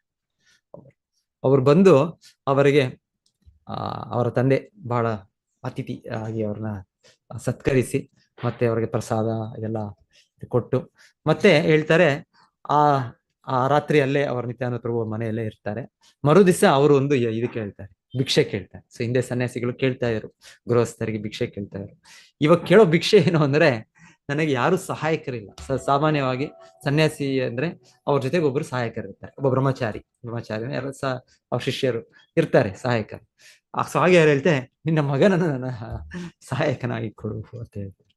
ಸೊ ಹೇಳ್ತಾರೆ ಇದು ವೈದಿಕ ಕಾಲದಲ್ಲಿ ಆ ತರ ಸನ್ಯಾಸಿಗಳಿಗೆ ಇಲ್ಲ ಅಂತ ಹೇಳೋ ಕ್ರಮ ಇರ್ತಾ ಇರ್ಲಿಲ್ಲ. ಸೊ ಹಾಗೆ ಅವರು ಏನು ಅವ್ರು ಆಕ್ಚುಲಿ ಅವರು ಹೃದಯಾಘಾತ, ಹಾರ್ಟ್ ಅಟ್ಯಾಕ್ ಆದಾಗತ್ತೆ ಅವ್ರ ತಂದೆಗೆ. ಯಾಕಂದ್ರೆ ಅವರಷ್ಟು ನಿತ್ಯಾನಂದ ಪ್ರಭು ಅಂದ್ರೆ ಅವರೇ ಜೀವ. ಪ್ರತಿಯೊಂದು ಆ ನಗರಕ್ಕೆ ಇರ್ಲಿ, ಅವ್ರ ತಂದೆ ತಾಯಿಗೆ ಪರ್ಟಿಕ್ಯುಲರ್ಲಿ ಹಾಗೆ. ಸೊ ಆದ್ರೂ ಏನ್ ಮಾಡೋದು, ಅವ್ರು ಬಿಟ್ಕೊಡ್ತಾರೆ. ಸೊ ಹೇಳ್ತಾರೆ, ಆಗ ನಿತ್ಯಾನಂದ ಪ್ರಭು ಆ ರೀತಿಯಲ್ಲಿ ಅಲ್ಲಿ ಅವರಿಂದ ತನ್ನ ಬಾಲ್ಯವನ್ನು ಮುಗಿಸಿ ಅವರು ಪ್ರವಾಸ ಮಾಡೋದು, ತೀರ್ಥಯಾತ್ರೆಗೆ ಹೋಗ್ತಾರೆ. ಸೊ ಹೇಳ್ತಾರೆ, ತಕ್ಷಣವೇ ಸ್ವಲ್ಪ ಈ ಘಟನೆ ಆಗಿದ್ದೆ ಕೆಲವೇ ನಿಮಿಷಗಳಲ್ಲಿ ಎಲ್ಲ ನಗರವಾಸಿಗಳಿಗೆ ಸುದ್ದಿ ತಲುಪುತ್ತೆ. ಮತ್ತೆ ಎಲ್ಲ ನಗರವೇ ಹೇಗ ಮತ್ತೆ ತಡಿಬೇಕು, ಮತ್ತೆ ಅವ್ರನ್ನ ಕನ್ವಿನ್ಸ್ ಮಾಡಿ ವಾಪಸ್ ತರಬೇಕು ಅಂತ ಅವರು ಹುಡುಕಕ್ಕೆ ಪ್ರಯತ್ನ ಪಡ್ತಾರಂತೆ. ಆಗೋದೇ ಇಲ್ಲ. ಕೆಲವೇ ಕ್ಷಣಗಳಲ್ಲಿ ಅವ್ರು ಕರ್ಕೊಂಡೋಗಿದ್ದು, ಅದು ಎಲ್ಲಿ ಕರ್ಕೊಂಡೋದ್ರು, ಹೇಗೆ ಮಾಯ ಆದ್ರೂ ಗೊತ್ತಿಲ್ಲ. ಮತ್ತೆ ನಿತ್ಯಾನಂದ ಪ್ರಭುವನ್ನು ಏಕಚಕ್ರ ನಗರದಲ್ಲಿ ಯಾರು ನೋಡ್ಲಿಕ್ಕೆ. ಈಗ ನಾವು ಅಂಗ ಮಹಾರಾಜನ ವಿರುದ್ಧ ಚರಿತ್ರೆ ಕೇಳ್ತಾ ಇದ್ವಿ.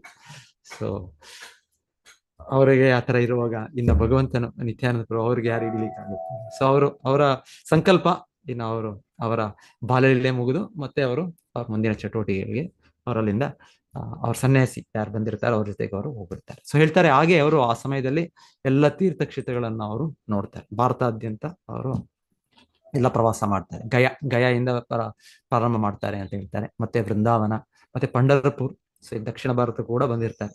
ಆಕ್ಚುಲಿ ಚೈತನ್ಯ ಮಹಾಪ್ರಭು ದಕ್ಷಿಣ ಭಾರತದ ಪ್ರವಾಸ ಬರೋ ಮುಂಚೆ ನಿತ್ಯಾನಂದ ಪ್ರಭು ಹೇಳ್ತಾರೆ, ಸೊ ನನಗೆ ಎಲ್ಲ ತೀರ್ಥಕ್ಷೇತ್ರ ಗೊತ್ತು, ಭಗವಂತನಿಗೆ ಎಲ್ಲ ಗೊತ್ತು. ಆದರೂ ಅವ್ರು ಹೇಳೋದು, ಈ ಇದರಲ್ಲೂ ಕೂಡ, ಈ ಅವತಾರದಲ್ಲೂ ಕೂಡ ಎಲ್ಲವೂ ನೋಡ್ಬಿಟ್ಟಿದ್ದೇನೆ ನಾನು. ಚೈತನ್ಯ ಮಹಾಪ್ರಭು ಬರೋಕೆ 14 ವರ್ಷ ಮುಂಚೆನೆ ಇವರು ಅವತರಿಸಿರೋದು, ನಾನು ನಿನ್ನೊಟ್ಟಿಗೆ ಬರ್ತೇನೆ ಅಂತ ಹೇಳ್ತಾರೆ. ಆದ್ರೆ ಚೈತನ್ಯ ಮಹಾಪ್ರಭು ಇನ್ನ ದಿವ್ಯ ಲೀಲೆಗಳು, ನಿತ್ಯಾನಂದ ಪ್ರಭು ನೀನಂತೂ ಖಂಡಿತವಾಗಿ ಬರಬಾರ್ದು ನನ್ನ ಜೊತೆಗೆ. ಯಾಕಂದ್ರೆ ನಿತ್ಯಾನಂದ ಪ್ರಭುಗಳು ಹಿಂದೆ ಚೈತನ್ಯ ಮಹಾಪ್ರಭುಗೆ ಅವರು ಸನ್ಯಾಸ ಸ್ವೀಕರಿಸಿದ ಮೇಲೆ ಅವರನ್ನು ದಾರಿ ತಪ್ಪಿಸಿರ್ತಾರೆ ಒಂದ್ಸಲ. ಮತ್ತೆ ಅವರ ಸನ್ಯಾಸ ದಂಡವನ್ನು ಮುರಿದು ಬಿಟ್ಟಿರ್ತಾರೆ, ಈ ತರ ಎಲ್ಲ ಮಾಡಿರ್ತಾರೆ. ಸೊ ನಿತ್ಯಾನಂದ ಪ್ರಭು ಮೇಲೆ ಚೈತನ್ಯ ಮಹಾಪ್ರಭುಗೆ ಆ ರೀತಿ ಒಂದು, ಇನ್ನೇನೇ ನೀವು ಮಾಡ್ತೀರೋ ನೀವು ಅಂತ, ನೀವು ಬರಬೇಡಿ. ಸೊ ಮತ್ತೆ ವೃಂದಾವನದಲ್ಲಿ ಅವ್ರು ವಾಪಸ್ ವೃಂದಾವನಕ್ಕೆ ಕೂಡ ಭೇಟಿ ಕೊಟ್ಟಿರ್ತಾರೆ ನಿತ್ಯಾನಂದ ಪ್ರಭು. ಚೈತನ್ಯ ಮಹಾಪ್ರಭು ಮುಂಚೆನೆ ಭೇಟಿ ಕೊಟ್ಟಾಗ ಅವರಿಗೆ ಆಗ ಚೈತನ್ಯ ಮಹಾಪ್ರಭು ಅವತರಿಸೋ ಇದು ಅವ್ರಿಗೆ ಇದು ಆಗುತ್ತೆ, ಗೊತ್ತಾಗುತ್ತೆ. ಯಾಕಂದ್ರೆ ಚೈತನ್ಯ ಮಹಾಪ್ರಭುಗೆ 14 ವರ್ಷಗಳ ಹಿಂದೆನೆ ಹಿರಿಯರಾಗಿ ಅವರು ಹುಟ್ಟಿದ್ದವರು. ಸೊ ಹಾಗೆ ಅವ್ರಿಗೆ ಕೃಷ್ಣನು ಆಗ್ಲೇ ಚೈತನ್ಯ ಮಹಾಪ್ರಭು ಅವತರಿಸಿದ್ದಾರೆ ಅಂತ ಕೂಡ ಅವ್ರಿಗೆ. ಆದ್ರೂ ಕೂಡ ಅವ್ರು ಕಾಯ್ತಾರೆ. ಚೈತನ್ಯ ಮಹಾಪ್ರಭು, ಈಗ ಚೈತನ್ಯ ಮಹಾಪ್ರಭು ಲೀಲೆಗಳು ನಡೆಯುತ್ತೆ, ಅವರ ಬಾಲ್ಯ ಲೀಲೆ, ವಿದ್ಯಾಲೀಲೆ ಅಂತೆಲ್ಲ, ವಿದ್ಯೆಯಲ್ಲಿ ಅವರಷ್ಟು ಪಂಡಿತರಾಗಿ ಅವರು ತೋರಿಸಿದ ಲೀಲೆಗಳು. ಚೈತನ್ಯ ಮಹಾಪ್ರಭು ಒಂದು ನ್ಯಾಯದಲ್ಲಿ, ತರ್ಕದಲ್ಲಿ ಎಲ್ಲರನ್ನು ಪಂಡಿತರನ್ನು ಸೋಲ್ಸೋದು, ಅದೇ ರೀತಿ ಎಲ್ಲ. ಸೊ ಚೈತನ್ಯ ಮಹಾಪ್ರಭು ಮೊದಲಿಗೆ ಆ ರೀತಿಯ ಒಂದು ತೋರಿಸೋ ಲೀಲೆ ಟೈಮಲ್ಲಿ ನಿತ್ಯಾನಂದ ಪ್ರಭು ಬರೋದಿಲ್ಲ. ಅದೆಲ್ಲ ಮುಗಿದು ಅವರು ಭಕ್ತರ ಆಗಿ ಒಂದು ರೀತಿಯ ಚಟುವಟಿಕೆಗಳು ಶುರು ಮಾಡಿದಾಗ ನಿತ್ಯಾನಂದ ಪ್ರಭು ಬಂದು ಸೇರ್ಕೊಳ್ತಾರೆ ಅವ್ರ ಜೊತೆಗೆ. ಸೊ ವೆಯ್ಟೆಡ್, ಅವರು ಚೈತನ್ಯ ಮಹಾಪ್ರಭು ಸಂಕೀರ್ತನೆಯನ್ನು ಪ್ರಾರಂಭ ಮಾಡೋದಕ್ಕೆ ಅವ್ರು ಕಾಯ್ತಾರೆ. ಸೊ ನಂತರ ಅವರ ಗುರು ಲಕ್ಷ್ಮೀಪತಿ ತೀರ್ಥ, ಸೊ ಅವರಿಂದ ಅವರಿಗೆ ದೀಕ್ಷೆ. ಒಂದ್ಸಲ ಲಕ್ಷ್ಮೀಪತಿ ತೀರ್ಥ ಅಂತ ಹೇಳ್ತಾರೆ, ಒಂದ್ಸಲ ಮಾಧವೇಂದ್ರ ಪುರಿ ಅಂತ ಹೇಳ್ತಾರೆ. ಎನಿವೆ ಅದು ಎಕ್ಸಾಕ್ಟ್ ನೋಡಿ ಅದು ಹೇಗೆ ಅಂತ. ಮಧ್ವಾಚಾರ್ಯ ಸಂಪ್ರದಾಯದಲ್ಲೇ ಈ ಆಚಾರ್ಯರು, ಸೊ ಅಲ್ಲೇ ಅವರಿಂದ ಇವರ ದೀಕ್ಷೆ. ಸೊ ನಂತರ ಅವರು ಚೈತನ್ಯ ಮಹಾಪ್ರಭು ಸಂಕೀರ್ತನೆ ಆರಂಭ ಮಾಡಿದ್ಮೇಲೆ ನಿತ್ಯಾನಂದ ಪ್ರಭು ಬರ್ತಾರೆ, ನವದ್ವೀಪಕ್ಕೆ ಬರ್ತಾರೆ. ಸೊ ನವದ್ವೀಪಕ್ಕೆ ಬಂದಾಗ ಮೊದಲಿಗೆ ಹೇಳ್ತಾರೆ, ಅವರು ನಂದನಾಚಾರ್ಯ ಅಂತ ಒಬ್ಬ ಭಕ್ತರು ಅವರ ಮನೆಯಲ್ಲಿ ಅಡಗಿಕೊಂಡಿರ್ತಾರೆ. ಯಾಕೆಂದ್ರೆ ಅವರು ಚೈತನ್ಯ ಮಹಾಪ್ರಭು ನನ್ನನ್ನು ಗುರುತಿಸ್ಲಿ, ಸೊ ನಾನು ಬಂದಿದ್ದೇನೆ ಚೈತನ್ಯ ಮಹಾಪ್ರಭು ನನ್ನ ಆಹ್ವಾನಿಸ್ಲಿ. ಸೊ ಆ ರೀತಿಯಲ್ಲಿ ಅವರು ಬಂದು ಚೈತನ್ಯ ಮಹಾಪ್ರಭು ಎದುರು ಡೈರೆಕ್ಟ್ ಆಗಿ ಬರೋದಿಲ್ಲ. ಆಮೇಲೆ ಚೈತನ್ಯ ಮಹಾಪ್ರಭು ಅವರ ಮನಸ್ಸನ್ನು ಅರ್ಥ ಮಾಡ್ಕೊಂಡು ಅವರ ಭಕ್ತರಿಗೆ ಹೇಳ್ತಾರೆ, ಹೋಗಿ ಮಹಾಪುರುಷರಿದ್ದಾರೆ, ಸೊ ಅವರನ್ನು ಹೋಗಿ ಬರಮಾಡಿ ಕರ್ಕೊಂಡು ಬನ್ನಿ, ಅವ್ರ ನಂದನಾಚಾರ್ಯ ಅವ್ರ ಮನೆಯಲ್ಲಿದ್ದಾರೆ ಅಂತ ಚೈತನ್ಯ ಮಹಾಪ್ರಭು ಹೇಳಿ ಅವರೆಲ್ಲ ಅನುಯಾಯಿಗಳೆಲ್ಲ ಹೋಗಿ ನಿತ್ಯಾನಂದನ ಕರ್ಕೊಂಡು ಬರ್ತಾರೆ. ಮತ್ತೆ ಚೈತನ್ಯ ಮಹಾಪ್ರಭು ಭೇಟಿ ಮಾಡೋದು. ಚೈತನ್ಯ ಮಹಾಪ್ರಭು ಪ್ರಥಮ ಬಾರಿ ಈ ಅವತಾರದಲ್ಲಿ ಭೇಟಿ ಮಾಡುವ. ಇಲ್ಲಾಂದ್ರೆ ಹೇಳ್ತಾರೆ, ಆಕ್ಚುಲಿ ಚೈತನ್ಯ ಮಹಾಪ್ರಭು 4 ಸ್ಥಳಗಳಲ್ಲಿ ಯಾವಾಗ್ಲೂ ಇರ್ತಾ ಇದ್ದಾರೆ. ಚೈತನ್ಯ ಮಹಾಪ್ರಭು ಸನ್ಯಾಸ ಸ್ವೀಕಾರ ಮಾಡಿದ್ಮೇಲೆ ಅವರು ಜಗನ್ನಾಥಪುರಿಯಲ್ಲಿ ನೆಲೆಸಿದ್ದವರು. ಆದರೂ ಅವರು ಜಗನ್ನಾಥಪುರಿಯಲ್ಲಿ ನೆಲೆಸಿದ್ರು ಕೂಡ ಅದರ ಜೊತೆಗೆ ಯಾವಾಗಲೂ 4 ಸ್ಥಳಗಳಲ್ಲಿ ಯಾವಾಗಲೂ ಇರ್ತಾ ಇದ್ದಾರೆ. ಸೊ ಒಂದು ಸ್ಥಳ ಎಲ್ಲಿ ಅಂದ್ರೆ ನಿತ್ಯಾನಂದ ಪ್ರಭುಗಳು ಈ ಹರೇ ಕೃಷ್ಣ ಮಂತ್ರ ಈ ಸಂಕೀರ್ತನೆಯಲ್ಲಿ ಅವರು ನರ್ತನ ಮಾಡಬಹುದು. ಸೊ ಅವರು ನೃತ್ಯ ಮಾಡೋದು ಚೈತನ್ಯ ಮಹಾಪ್ರಭುಗೆ ಎಷ್ಟು ಆಕರ್ಷಣೆ ಆಗ್ತೈತೆ ಅಂದ್ರೆ ಚೈತನ್ಯ ಮಹಾಪ್ರಭು ಸ್ವತಃ ಅಲ್ಲಿ ಬರ್ತಾರೆ, ಅವ್ರು ಬಂದು ಅವ್ರನ್ನ ವೀಕ್ಷಿಸ್ತಾ ಇದ್ದಾರೆ. ಸೊ ಇದು ಎಲ್ಲಿ ಕೂಡ ನಿತ್ಯಾನಂದ ಪ್ರಭು ಎಲ್ಲಾದ್ರೂ ಅವರು ಆ ಸಂಕೀರ್ತನೆ ಸ್ಟಾರ್ಟ್ ಮಾಡಿದ್ರೆ ನಿತ್ಯಾನಂದ ಪ್ರಭು ನೃತ್ಯ ಮಾಡಕ್ ಸ್ಟಾರ್ಟ್ ಮಾಡಿದ್ರೆ ಚೈತನ್ಯ ಮಹಾಪ್ರಭು ಅಲ್ಲಿ ಬರ್ತಾ ಇದ್ರು. ನಿತ್ಯಾನಂದ ಪ್ರಭು ಕಾಣಿಸ್ತಾ ಇತ್ತು, ಆತರ ಒಂದು ದೊಡ್ಡ ಭಕ್ತರಿಗೆ ಕಾಣಿಸ್ತಾ ಇತ್ತು, ಎಲ್ಲರೂ ಕಾಣಿಸುವಂತಿಲ್ಲ, ಆದ್ರೆ ಅವ್ರು ಕಾಣ್ತಾ ಇತ್ತು. ಸೊ ಹಾಗೆ ಅವರ ತಾಯಿ ಶಚಿದೇವಿ ಅವರು ನೈವೇದ್ಯ ಭೋಗವನ್ನು ಅರ್ಪಣೆ ಮಾಡುವಾಗ ಚೈತನ್ಯ ಮಹಾಪ್ರಭು ಕೂಡ ಅವರ ಭಗವಂತ ಕೃಷ್ಣನ ಇದು ಜೊತೆಗೆ ತನ್ನ ಮಗನಿಗೂ ಕೂಡ ಅರ್ಪಣೆ ಮಾಡ್ತಾ ಇದ್ರು. ಸೊ ಅವಾಗ ಚೈತನ್ಯ ಮಹಾಪ್ರಭು ಕೂಡ ಅಲ್ಲಿ ಬರ್ತಾ ಇದ್ರು. ಸೊ ಈ ರೀತಿ ಅದು ಎರಡನೇದು. ಇನ್ನೊಂದು ರಾಘವ್ ಪಂಡಿತ್ ಅಂತ ಇನ್ನೊಬ್ಬರು ಭಕ್ತರು, ಸೊ ಅವರ ಮನೆಯಲ್ಲೂ ಕೂಡ. ಸೊ ಇನ್ನೊಂದು ನಾಲ್ಕು ಪ್ಲೇಸಸ್ ಹೇಳ್ತಾರೆ. ಚೈತನ್ಯ ಮಹಾಪ್ರಭು ಯಾವಾಗಲೂ ಅವರು ಈ ಸ್ಥಳಗಳಲ್ಲಿ ತಕ್ಷಣವೇ ಅವರು ಬರ್ತಾ ಇದ್ದಾರೆ. ಎನಿವೆ ಭಗವಂತನು ಎಲ್ಲೆಡೆ ಇದ್ದಾನೆ, ಅವನು ಪರಮಾತ್ಮ ಅಣುವಲ್ಲೂ ಇದ್ದಾನೆ. ಸೊ ಅವನು ಅಣುವಾಗಿ ಆಲ್ರೆಡಿ ಇದ್ದಾನೆ ಪರಮಾತ್ಮನಾಗಿ, ಇಲ್ಲ ಅವನು ಪೂರ್ಣ ಅವನ ಮೂಲ ರೂಪದಲ್ಲಿ ಅವನು ಬರೋದಕ್ಕೆ ಅದರಲ್ಲಿ ವಿಶೇಷತೆ ಇಲ್ಲ. ಆ ರೀತಿ ಆಶ್ಚರ್ಯ ಸಂಗತಿ ಏನಿಲ್ಲ. ಸೊ ಮುಖ್ಯವಾಗಿ ನಮಗೆ ಚೈತನ್ಯ ಇದು ನಿತ್ಯಾನಂದ ಪ್ರಭು ಇದು ಅಂದ್ರೆ ಹೇಳ್ತಾರೆ, ನಿತ್ಯಾನಂದ ಪ್ರಭುಗಳ ಕೃಪೆ ಅದು ಅಪರಿಮಿತ ಅಂತ ಹೇಳ್ತಾರೆ.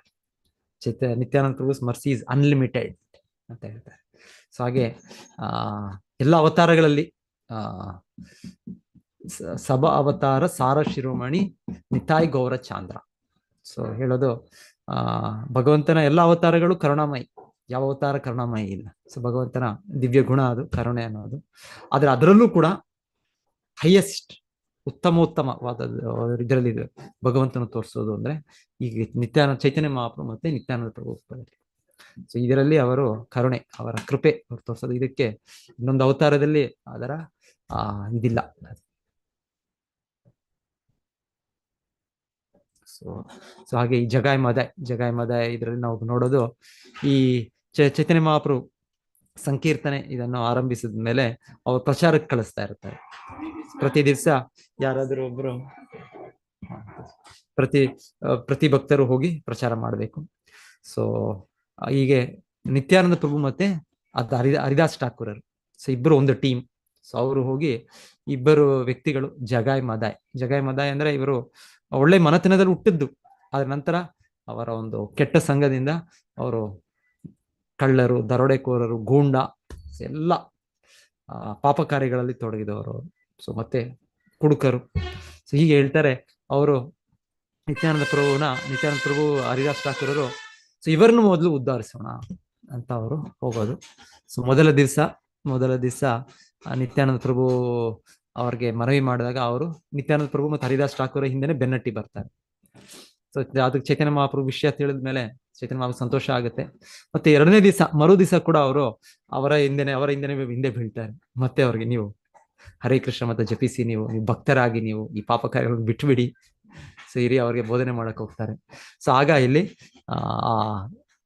ಜಗಾಯ್ ಮದಾಯ್ ಸೊ ಅವರಲ್ಲೊಬ್ಬರು ಅವರು ತಮ್ಮ ಕುಡಿತಾ ಇದ್ದ ಹೆಂಡದ ಪಾತ್ರೆಯಿಂದ ನಿತ್ಯಾನಂದ ಪ್ರಭು ಅವರ ಹಣೆಗೆ ಅವರು ಹೊಡೆಯೋದು. ಸೊ ಅಲ್ಲಿಂದ ಹೇಳ್ತಾರೆ ಒಂದು ರಕ್ತ ಬರ. ಆಕ್ಚುಲಿ ನಿತ್ಯಾನಂದ ಪ್ರಭು ದೇಹ ದಿವ್ಯವಾದದ್ದು, ಆದರೂ ಭಗವಂತನ ಲೀಲೆ ಒಂದು ರಕ್ತ ಬರೋ ವ್ಯಕ್ತವಾಗುತ್ತೆ. ಆಗ ಹೇಳ್ತಾರೆ ಚೈತನ್ಯ ಅವರು ಬಂದು ಅವ್ರು ಇಲ್ಲಿ ನೋಡ್ತಾ ಇರೋ ಚಿತ್ರದಲ್ಲಿ ಸುದರ್ಶನನ್ನು ಅವರು ಆಹ್ವಾನಿಸಿದ್ದಾರೆ. ಆಗ ಸುದರ್ಶನ ಚಕ್ರ ಇನ್ನೇನು ಬರ್ತಾ ಇದೆ, ಮತ್ತೆ ಜಗಾಯ್ ಮದಾಯನ ಈಗ ಕೊಲ್ಲಬೇಕು. ಆದ್ರೆ ನಿತ್ಯಾನಂದ ಪ್ರಭು ಚೈತನ್ಯ ಮಹಾಪ್ರಭುಗೆ ಮನವಿ ಮಾಡೋದು, ನೀವು ಈ ಅವತಾರದಲ್ಲಿ ಈಗ ಇದು ಮಾಡೋದು ಅಂತ. ಯಾಕಂದ್ರೆ ಈ ಅವತಾರ ಇದರಲ್ಲಿ ಚೈತನ್ಯ ಮಹಾಪ್ರಭು ಕೊಲ್ಲಬೇಕು ಅಂದ್ರೆ ಪ್ರತಿಯೊಬ್ಬರನ್ನು ಕೊಲ್ಲಬೇಕು. ಸೊ ಭಗವಂತನ ಈ ಕಲಿಯುಗದಲ್ಲಿ ನಮ್ಮ ದುಷ್ಟ ಸ್ವಭಾವವನ್ನು, ನಮ್ಮ ಅಸುರ ಭಾವವನ್ನು ಕೊಲ್ಲೋದು.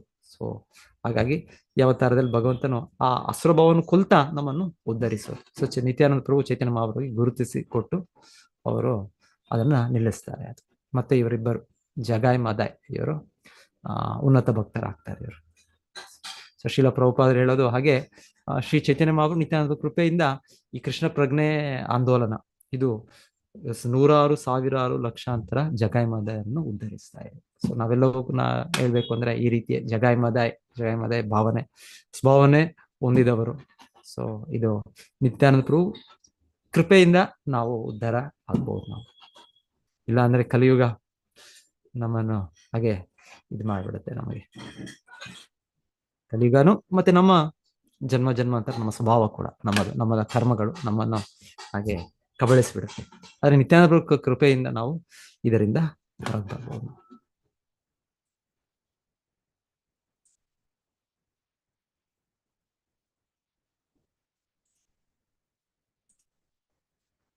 ಮತ್ತೆ ಚೈತನ್ಯ ಮಹಾಪ್ರಭು ಜೊತೆಗೆ ಸೇರಿ ನವದ್ವೀಪದಲ್ಲಿ ಅವರು ಕೂಡ ಸಂಕೀರ್ತನೆ ಪ್ರಚಾರ ಮಾಡಿದ್ದು ಮೊದಲಿಗೆ.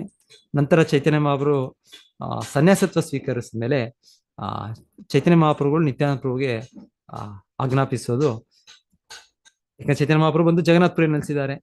ಸೊ ಅಲ್ಲಿ ಮಾಯಾಪುರ, ಸೊ ಆ ಸ್ಥಳದಲ್ಲಿ ಅವರ ಆ ದಿವ್ಯ ಸ್ಥಳದಲ್ಲಿ ಚೈತನ್ಯ ಮಹಾಪ್ರಭು ನಿತ್ಯಾನಂದ ಪ್ರಭುಗಳೇ ಕಳಿಸ್ತಾರೆ. ವಿಶೇಷವಾಗಿ ಬಂಗಾಲ್, ಪೂರ್ವ ಬಂಗಾಲ, ಪಶ್ಚಿಮ ಬಂಗಾಳ ಎಲ್ಲ ಕಡೆ ಪ್ರಚಾರ ಮಾಡಲಿಕ್ಕೆ ನಿತ್ಯಾನಂದ ಪ್ರಭುವಿಗೆ ಅವರು ಆದೇಶ ಕೊಡ್ತಾರೆ.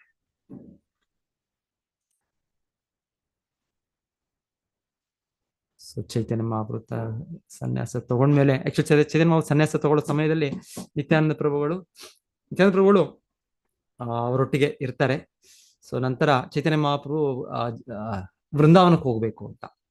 ಸೊ ಆದ್ರೆ ನಿತ್ಯಾನಂದ ಪ್ರಭುಗಳು ಯೋಚನೆ ಮಾಡೋದು, ಮತ್ತೊಮ್ಮೆ ಅವ್ರ ತಾಯಿ ಇನ್ನೊಂದ್ಸಲ ನೋಡ್ಬೇಕು ಅವ್ರ ಮಗನನ್ನು. ಸೊ ಆ ರೀತಿ ಅವಕಾಶ ಮಾಡ್ಕೊಡಕ್ಕೆ ಅವರನ್ನು ದಾರಿ ತಪ್ಪಿಸಿ, ಇದು ಹೀಗೆ ವೃಂದಾವನಕ್ಕೆ ಹೋಗೋದು ಆ ದಾರಿ ಅಲ್ಲ, ಈ ದಾರಿ ಅಂತ ಎಲ್ಲ ಹೇಳಿ, ಮತ್ತೆ ಅಲ್ಲಿ ಮಧ್ಯದಲ್ಲಿ ಯಾರ್ಯಾರು ಜನರು ಅಲ್ಲಿ ಇರ್ತಾರೋ ಅವ್ರಿಗೂ ಕೂಡ ಹೇಳ್ತಾರೆ ಮುಂದೆನೆ ಹೋಗಿ, ಈ ತರ ಬಂದು ಕೇಳಿದ್ರೆ ಲೆಫ್ಟ್ ಹೋಗ್ಬೇಕು, ಲೆಫ್ಟ್ ಅಲ್ಲ ರೈಟ್ ಹೋಗ್ಬೇಕು. ಸೊ ಆ ರೀತಿಯಲ್ಲಿ ಅವ್ರಿಗೆ ದಾರಿ ತಪ್ಪಿಸಿ ಮತ್ತೆ ಅವರು ಶಾಂತಿಪುರಕ್ಕೆ ಬರ್ತಾರೆ. ಸೊ ಶಾಂತಿಪುರ ಮಾಯಾಪುರ ಹತ್ರನೇ. ಸೊ ಅಲ್ಲಿ ಅದ್ವೈತಾಚಾರ್ಯರು ಇರೋದು ಮನೆ. ಸೊ ಅದ್ವೈತಾಚಾರ್ಯರ ಮನೆಗೆ ಬಂದು ಅಲ್ಲಿ ಅವ್ರ ತಾಯಿಯನ್ನು ಕರೆಸಿ, ಸೊ ಅಲ್ಲಿ ಮತ್ತೆ ಚೈತನ್ಯ ಮಹಾಪ್ರಭು ಅವ್ರ ತಾಯಿಯನ್ನು ಭೇಟಿ ಮಾಡೋದು. ಇಲ್ಲಾಂದ್ರೆ ಚೈತನ್ಯ ಮಹಾಪ್ರಭು ನೇರವಾಗಿ ವೃಂದಾವನಕ್ಕೆ ಹೋಗೋ ಇದ್ರಲ್ಲಿ ಇರ್ತಾರೆ.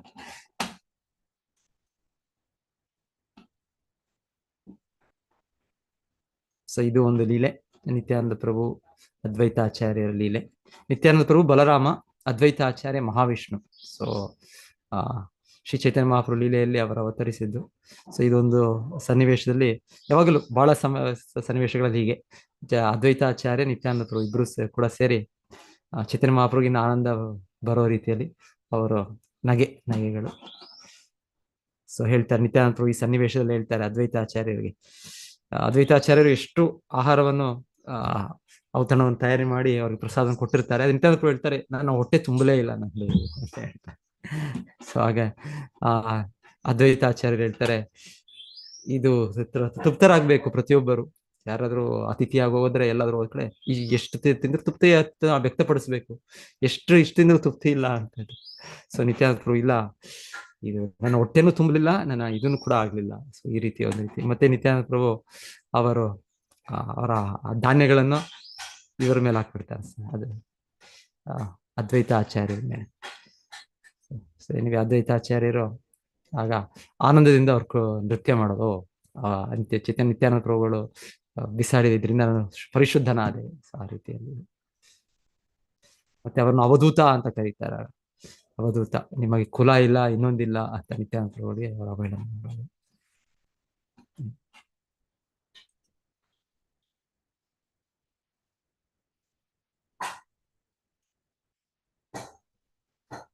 ಸೊ ಜಗನ್ನಾಥಪುರಿ ರಥಯಾತ್ರೆಯಲ್ಲೂ ಕೂಡ ಪ್ರತಿ ವರ್ಷ ನಿತ್ಯಾನಂದ ಪ್ರಭುಗಳು ಬರ್ತಾ ಇದ್ರು. ಆಕ್ಚುಲಿ ಚೈತನ್ಯ ಮಹಾಪ್ರಭು ನಿತ್ಯಾನಂದ ಪ್ರಭುಗಳು ಆದೇಶ ಕೊಟ್ಟದ್ದು ಬಂಗಾಲದಲ್ಲಿದ್ದು ಪ್ರಚಾರ ಮಾಡ್ಬೇಕು ಅಂತ. ಆದ್ರೆ ಹೇಳ್ತಾರೆ ನಿತ್ಯಾನಂದ ಪ್ರಭು ಇದನ್ನು ಆದೇಶನ ಉಲ್ಲಂಘಿಸಿ ಪ್ರತಿ ವರ್ಷ ಕೂಡ ಬರ್ತಾ ಇದ್ರು. ಎಲ್ಲ ಬಂಗಾಲದ ಭಕ್ತರ ಜೊತೆಗೆ ಜಗನ್ನಾಥಪುರಿಗೆ ಬರ್ತಾ ಇದ್ರು. ಮತ್ತೆ ಚೈತನ್ಯ ಮಹಾಪ್ರಭು ಒಟ್ಟಿಗೆ 4 ತಿಂಗಳು ಚಾತುರ್ಮಾಸ ಸಮಯದಲ್ಲಿ ಜಗನ್ನಾಥಪುರಿ ರಥಯಾತ್ರಾ ಸಮಯದಲ್ಲಿ ಸೇರಿದಂತೆ ಅವರಿದ್ದು ಅವ್ರ ಸಂಕೀರ್ತನೆಯಲ್ಲಿ ಭಾಗವಹಿಸ್ತಾ ಇದ್ರು. ಅವರು ನಂತರ ಬಂಗಾಲಕ್ಕೆ ಹೋಗ್ತಾರೆ ಪ್ರತಿ ವರ್ಷ.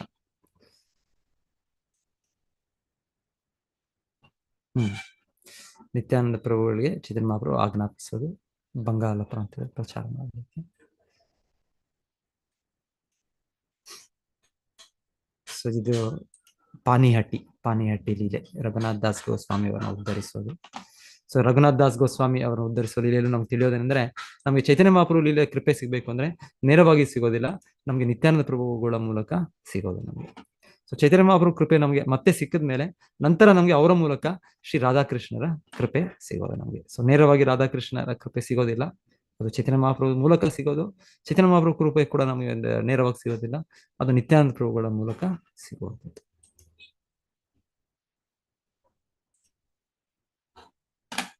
ಸೊ ಆಕ್ಚುಲಿ ನಿತ್ಯಾನಂದ ಪ್ರಭು ಅಷ್ಟವರೆಗೂ ಅವ್ರು ಬ್ರಹ್ಮಚಾರಿಯಾಗೇ ಇರ್ತಾರೆ, ಸನ್ಯಾಸವನ್ನು ಸ್ವೀಕರಿಸಿರೋದಿಲ್ಲ, ಅದು ಬ್ರಹ್ಮಚಾರಿಯಾಗೇ ಇರ್ತಾರೆ ಅವರು. ಮತ್ತೆ ಚೈತನ್ಯ ಮಹಾಪ್ರಭು ಆಜ್ಞೆ ಮೇಲೆ ನಂತರ ಪ್ರಚಾರ ಮಾಡುವಾಗ ಆಗ ಅವರು ತಮ್ಮ ಶಕ್ತಿಗಳೇ, ತಮ್ಮ ವಿಸ್ತರಣೆಗಳೇ. ಸೊ ಜಾಹ್ನವಿ ದೇವಿ ಮತ್ತೆ ವಸುಧಾ, ಸೊ ಅವರನ್ನು ವಿವಾಹ ಮಾಡ್ಕೊಳ್ತಾರೆ ನಿತ್ಯಾನಂದ ಪ್ರಭು.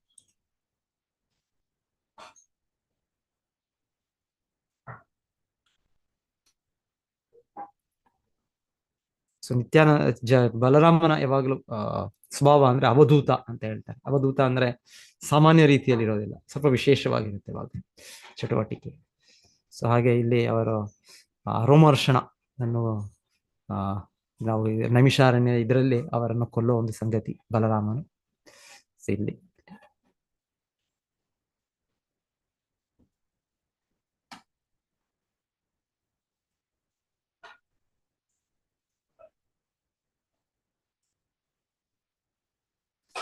ಪ್ರೇಮಿ ಮತ್ತ ನಿತ್ಯಾನಂದ ಕೃಪಾ ಅವತಾರ, ಉತ್ತಮ ಅಧಮ ಕಿಚುನ ಕರೆ ವಿಚಾರ. ಸೊ ಅವರು ಆ ಕೃಷ್ಣ ಪ್ರೇಮದಲ್ಲಿ ಅವರು ಸಂಪೂರ್ಣ ಉನ್ಮತ್ತರಾಗಿರೋದ್ರಿಂದ ಮತ್ತೆ ಭಗವಂತನ ಕರುಣೆಯ ಅವತಾರ ಆಗಿರೋದ್ರಿಂದ ಅವರು ಯಾವುದು ಒಳ್ಳೇದು ಯಾವುದು ಕೆಟ್ಟದ್ದು, ಯಾರಿಗೆ ಕೊಡಬೇಕು ಯಾರಿಗೆ ಕೊಡಬಾರದು ಅಂತ ಅವರು ಭೇದ ಭಾವ ಮಾಡೋದಿಲ್ಲ. ಯಾಗೆ ಪಡೆಯೇ ತಾರೆ ಕರೆಯ ನಿಸ್ತಾರ, ಅಥೈವ ನಿಸ್ತಾರಿಲ್ಲ ಮೋಹಿನ ದುರಾಚಾರ. ಯಾರೊಬ್ಬರು ತಮ್ಮ ಮುಂದೆ ಅವರು ತಮ್ಮ ಪ್ರಣಾಮಗಳನ್ನ ನಿತ್ಯಾನಂದ ಪ್ರಭುಗೆ ಅರ್ಪಿಸ್ತಾರೆ. ಸೊ ಅವರು ಆ ಪಾಪಾತ್ಮನನ್ನು ಅವರು ಉದ್ಧರಿಸ್ತಾರೆ. ಸೊ ಹಾಗೆ ನನ್ನನ್ನು ಕೂಡ ಅವರು ಉದ್ಧರಿಸಿದ್ದಾರೆ ಅಂತ ಇದು ಲೋಚನ್ ದಾಸ್ ಠಾಕೂರ. ಇದು ಏನೋ ನಿತಾಯ್ ಬಿನೆ ಬಾಯ್ ರಾಧಾಕೃಷ್ಣ ಪಾಯ್ತೇನಾ. ಸೊ ನಿತ್ಯಾನಂದ ಪ್ರಭುಗಳ ಪಾದಗಳ ಆಶ್ರಯ ಪಡೆಯೋವರೆಗೂ ನಮಗೆ ರಾಧಾಕೃಷ್ಣನ ನಾವು ಅವರನ್ನ ಹತ್ತಿರ ಹೋಗ್ಲಿಕ್ಕೆ ಆಗೋದಿಲ್ಲ.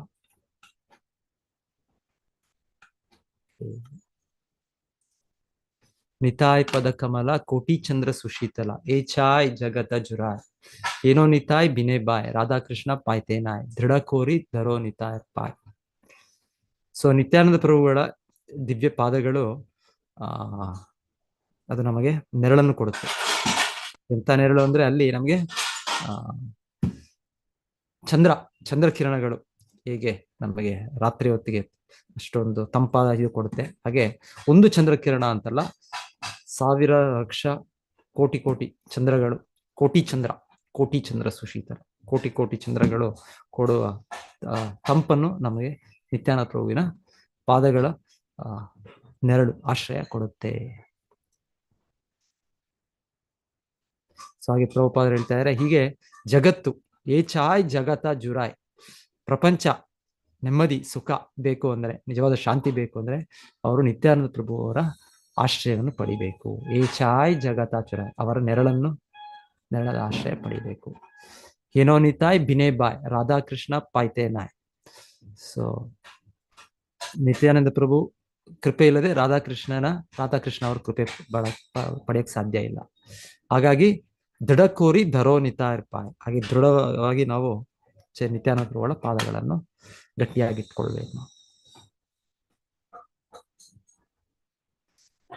ರಾಧಾಕೃಷ್ಣ ಅವರ ಡ್ಯಾನ್ಸಿಂಗ್ ಪಾರ್ಟಿ ನೃತ್ಯ ಇದನ್ನು ನಾವು ಸೇರ್ಬೇಕು ಅಂದ್ರೆ ನಿತ್ಯಾನಂದ ಪ್ರಭುಗಳ ಪಾದಗಳನ್ನು ಗಟ್ಟಿಯಾಗಿ ಆಶ್ರಯಿಸಬೇಕು. ದೀನ ಹೀನ ಪತಿತ ಪಾಮಾರ್ ನಾಹಿ ಬಾಚೆ, ಬ್ರಹ್ಮಾರ್ ದುರ್ಲಭ ಪ್ರೇಮ ಸಬಕರೆ ಜಾಚೆ.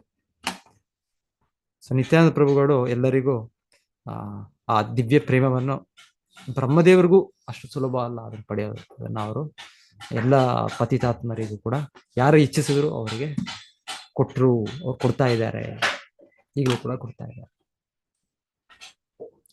ಆಬದ್ಧ ಕರುಣಾ ಸಿಂಧು ನಿತಾಯ್ ಕತಿಯ ಮೊಹಾನ್, ಘರೆ ಘರೆ ಬುಲೆ ಪ್ರೇಮ ಅಮಿಯ ಭಾನ್.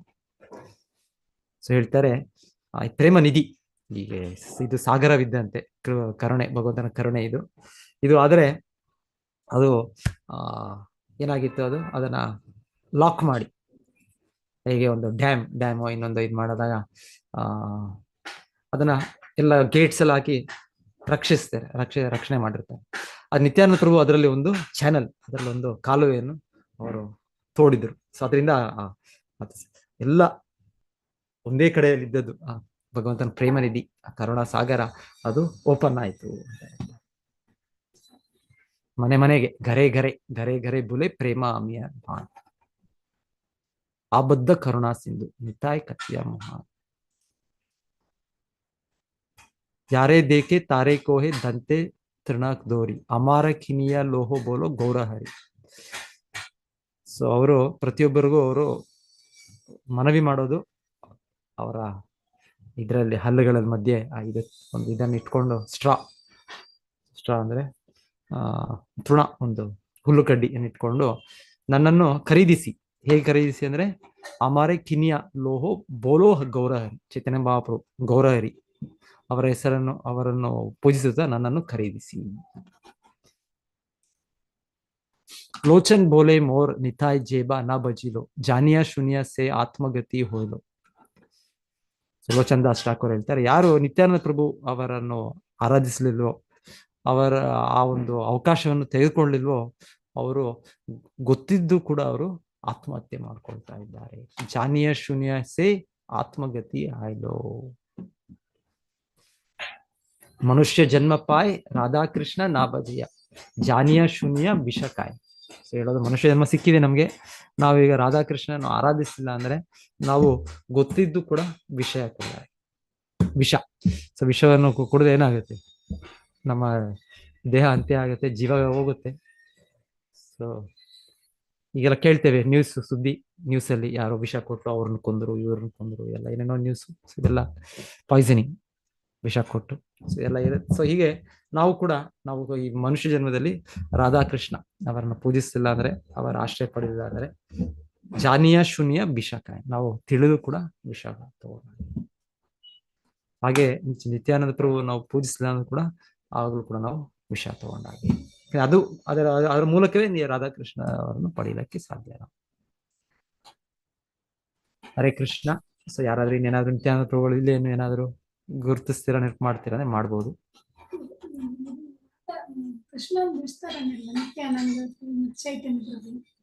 ಚೈತನ್ಯ ಮಹಾಪ್ರಭು ಕೃಷ್ಣನೇ. ನಿತ್ಯಾನಂದ ಪ್ರಭು ಅಂದ್ರೆ ಬಲರಾಮ. ಚೈತನ್ಯ ಪ್ರಭುಗೆ ಅದರಲ್ಲಿ ಬೇರೆ ತಾಯಿ, ಕೃಷ್ಣನಿಗೆ ಬೇರೆ ತಾಯಿ, ಹಾಗೆ ಇರ್ತದೆ ಇಲ್ಲಿ ಈ ಅವತಾರದಲ್ಲಿ. ಈ ಅವತಾರದಲ್ಲಿ ಸೊ ಈಗ ರಾಮಚಂದ್ರ ಅವತಾರದಲ್ಲಿ ಸ್ವಲ್ಪ ಡಿಫ್ರೆಂಟ್ ಆಗಿದೆ. ಒಂದೇ ತಂದೆಯಲ್ಲಿ ತಾಯಿ ಡಿಫ್ರೆಂಟ್. ಲಕ್ಷ್ಮಣನ ಇದರಲ್ಲಿ ಬೇರೆ ತಾಯಿ ಇದ್ದಾರೆ. ಸೊ ಇಲ್ಲಿ ಬೇರೆ ಫ್ಯಾಮಿಲಿನೇ, ತಂದೆ ತಾಯಿನೇ ಬೇರೆ.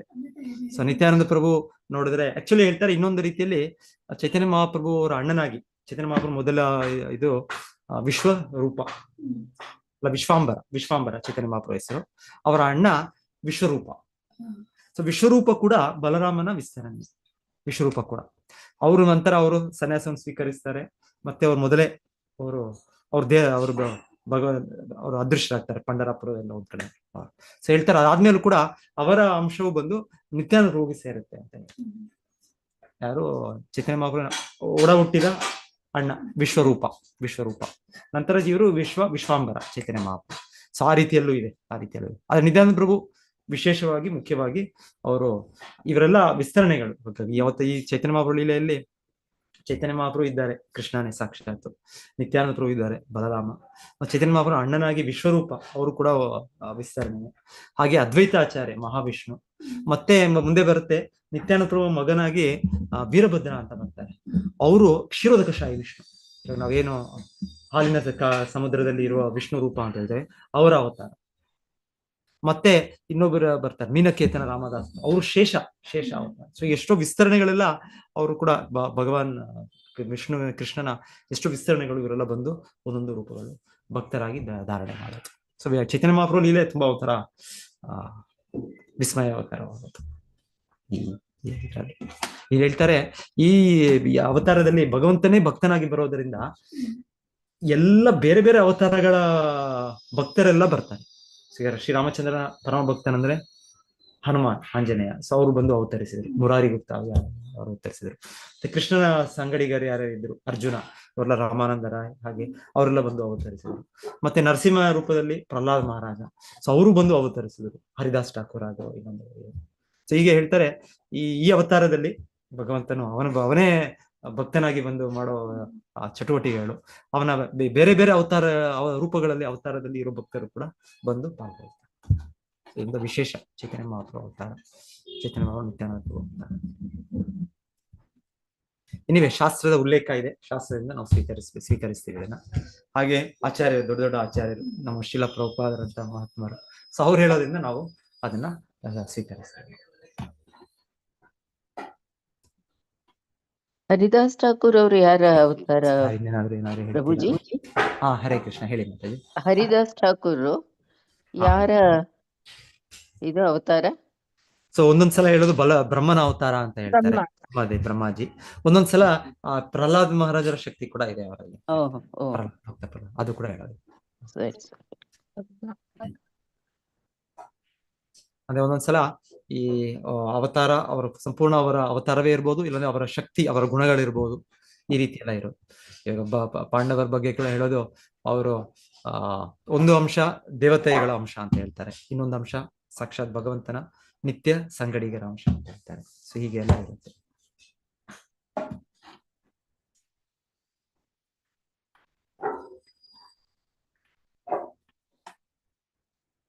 ನಾವು ಹೋಗಿ ಬಂದಿದ್ದೇವೆ ಪ್ರಭುಜಿ, ನಿತ್ಯಾನಂದ ಪ್ರಭುಗಳ ಮನೆಗೆ. ಏಕಚಕ್ರನಗರ ಹೋಗಿದ್ದೀರಾ ನೀವು? ಹೌದು, ಇಸ್ಕಾನಿಗೆ ಹೋಗಿದ್ದೇವೆ. ಒಂದು ಹಳ್ಳಿಯಲ್ಲಿ ಗದ್ದೆಯಲ್ಲಿದೆ ಅದು. ಮತ್ತೆ ಏಕಚಕ್ರ ಕೂಡ ಉಂಟಲ್ಲಿ ಆ ಇಸ್ಕಾನ್ ಅಲ್ಲಿ. ಅಲ್ಲಿ ನಿತ್ಯಾನಂದ ಪ್ರಭುಗಳನ್ನು ಪೂಜೆ ಮಾಡ್ತಾರೆ. ಮತ್ತೆ ರಾಧಾಕೃಷ್ಣ ಇದೆ, ಒಂದು ಕಡೆ ಗೌರ್ಣಿತ ಇದೆ. ಆಮೇಲೆ ಶೇಷ ಉಂಟಂತಲ್ಲ ಪ್ರಭುಜಿ, ಹಾವು ಇದೆ ಅಂತಲ್ಲಿ. ಸ್ವಲ್ಪ ಮುಂದೆ ಹೋಗುವಾಗ ಇವ್ರು ನಿತ್ಯಾನಂದ ಪ್ರಭುಗಳವರ ಅಮ್ಮನಿಗೆ ಇದು ಎಂತಂದ್ರೆ ತೀರ್ಥಯಾತ್ರೆ ಹೋಗಿ ಸ್ನಾನ ಮಾಡ್ಬೇಕು ಅಂತ ಇಚ್ಛೆ ಆಗ್ತದೆ, ಅವ್ರಿಗೆ ಆಗುದಿಲ್ಲ. ಅದಕ್ಕೆ ಅವ್ರಿಗೆ 7 ನದಿಗಳನ್ನು ಆಹ್ವಾನ ಮಾಡಿ ಒಂದು ಸರೋವರ ಮಾಡಿದ್ದಾರೆ. ಅಲ್ಲೇ ಈಚೆ ಪಾಂಡವರು ಹೋಗಿ ಬ್ರಾಹ್ಮಣರ ಮನೆಯಲ್ಲಿ ನಿಂತಿದ್ರಲ್ವಾ ಅಜ್ಞಾತವಾಸದಲ್ಲಿ, ಒಂದು ಏಕಚಕ್ರ ನಗರ, ಅಲ್ಲಿ ಅವರದ್ದು ದೊಡ್ಡ DTC ಇಟ್ಟಿದ್ದಾರೆ, 5 ಜನರದ್ದು. ಮತ್ತೆ ಕುಂತಿದು ಎಷ್ಟು ದೊಡ್ಡದಂದ್ರೆ ಮಾಯಾಪುರದಲ್ಲಿ ಇದೆ ಅಲ್ವಾ ಮೂರ್ತಿಗಳು, DTC ಅಷ್ಟು ದೊಡ್ಡದು ಮಾಡಿದ್ರು ಅವ್ರ ಮನೆಯಲ್ಲಿ. ಆಮೇಲೆ ಸ್ವಲ್ಪ ಮುಂದೆ ಹೋಗುವಾಗ ಅಲ್ಲಿ ನಿತ್ಯಾನಂದ ಪ್ರಭುಗಳು ಬಾಲ್ಯದಲ್ಲಿ ಆಟ ಆಡುವಾಗ ಒಂದು ಹಾವು ಬರ್ತಿತ್ತಂತೆ ದೊಡ್ಡ, ಯಾವಾಗ್ಲೂ ಸಹ ಅದು ಎಲ್ಲರನ್ನು ಹೆದರಿಸ್ತಿತ್ತಂತೆ, ಅಲ್ಲಿ ಯಾರು ಹೋಗ್ತಿರ್ಲಿಲ್ಲ ಅಂತೆ. ಆಗ ಇವ್ರು ಹೋಗ್ಬೇಡ ಅಂದ್ರೆ ಅಲ್ಲಿಗೇ ಹೋಗ್ತಿದ್ರಂತೆ. ಒಂದು ದಿವ್ಸ ಹೋಗಿ ಏನ್ ಮಾಡಿದ್ರಂತೆ, ಅದಕ್ಕೆ ಆ ಒಂದು ಬರುವ ಬಿಲ ಉಂಟು, ಅದಕ್ಕೆ ಕೈ ಹಾಕಿ ಬಿಟ್ರಂತೆ. ಹೀಗೆ ಅದು ಅಲ್ಲೇ ಅದ್ರ ಮೇಲೆ ಅದು ಬರುದು ಸ್ಟಾಪ್ ಆಯ್ತಂತೆ. ಅದನ್ನೀಗ ಪೂಜೆ ಮಾಡ್ತಾರೆ ಆ ಪ್ಲೇಸ್ ಅನ್ನು. ಆಮೇಲೆ ಅಲ್ಲೇ ಮೇಲೆ ಸ್ವಲ್ಪ ಮುಂದೆ ಒಂದು ಗುಡ್ಡ ಇದೆ, ಅಲ್ಲಿ ಬಕಾಸುರನನ್ನು ವಧೆ ಮಾಡಿದ ಭೀಮ, ಆ ಪ್ಲೇಸ್ ಇದೆ, ಈಗಲೂ ಇದೆ ಅಲ್ಲಿ ಟೆಂಪಲ್. ಇಸ್ಕಾನ್ ದೊಡ್ಡದಿದೆ ಪ್ರಭುಜಿ, ತುಂಬಾ ಚೆನ್ನಾಗಿದೆ. ನಮ್ಗೆ ಅಲ್ಲಿ ಪ್ರಸಾದ ಎಲ್ಲ ಮಾಡಿಕೊಟ್ರು.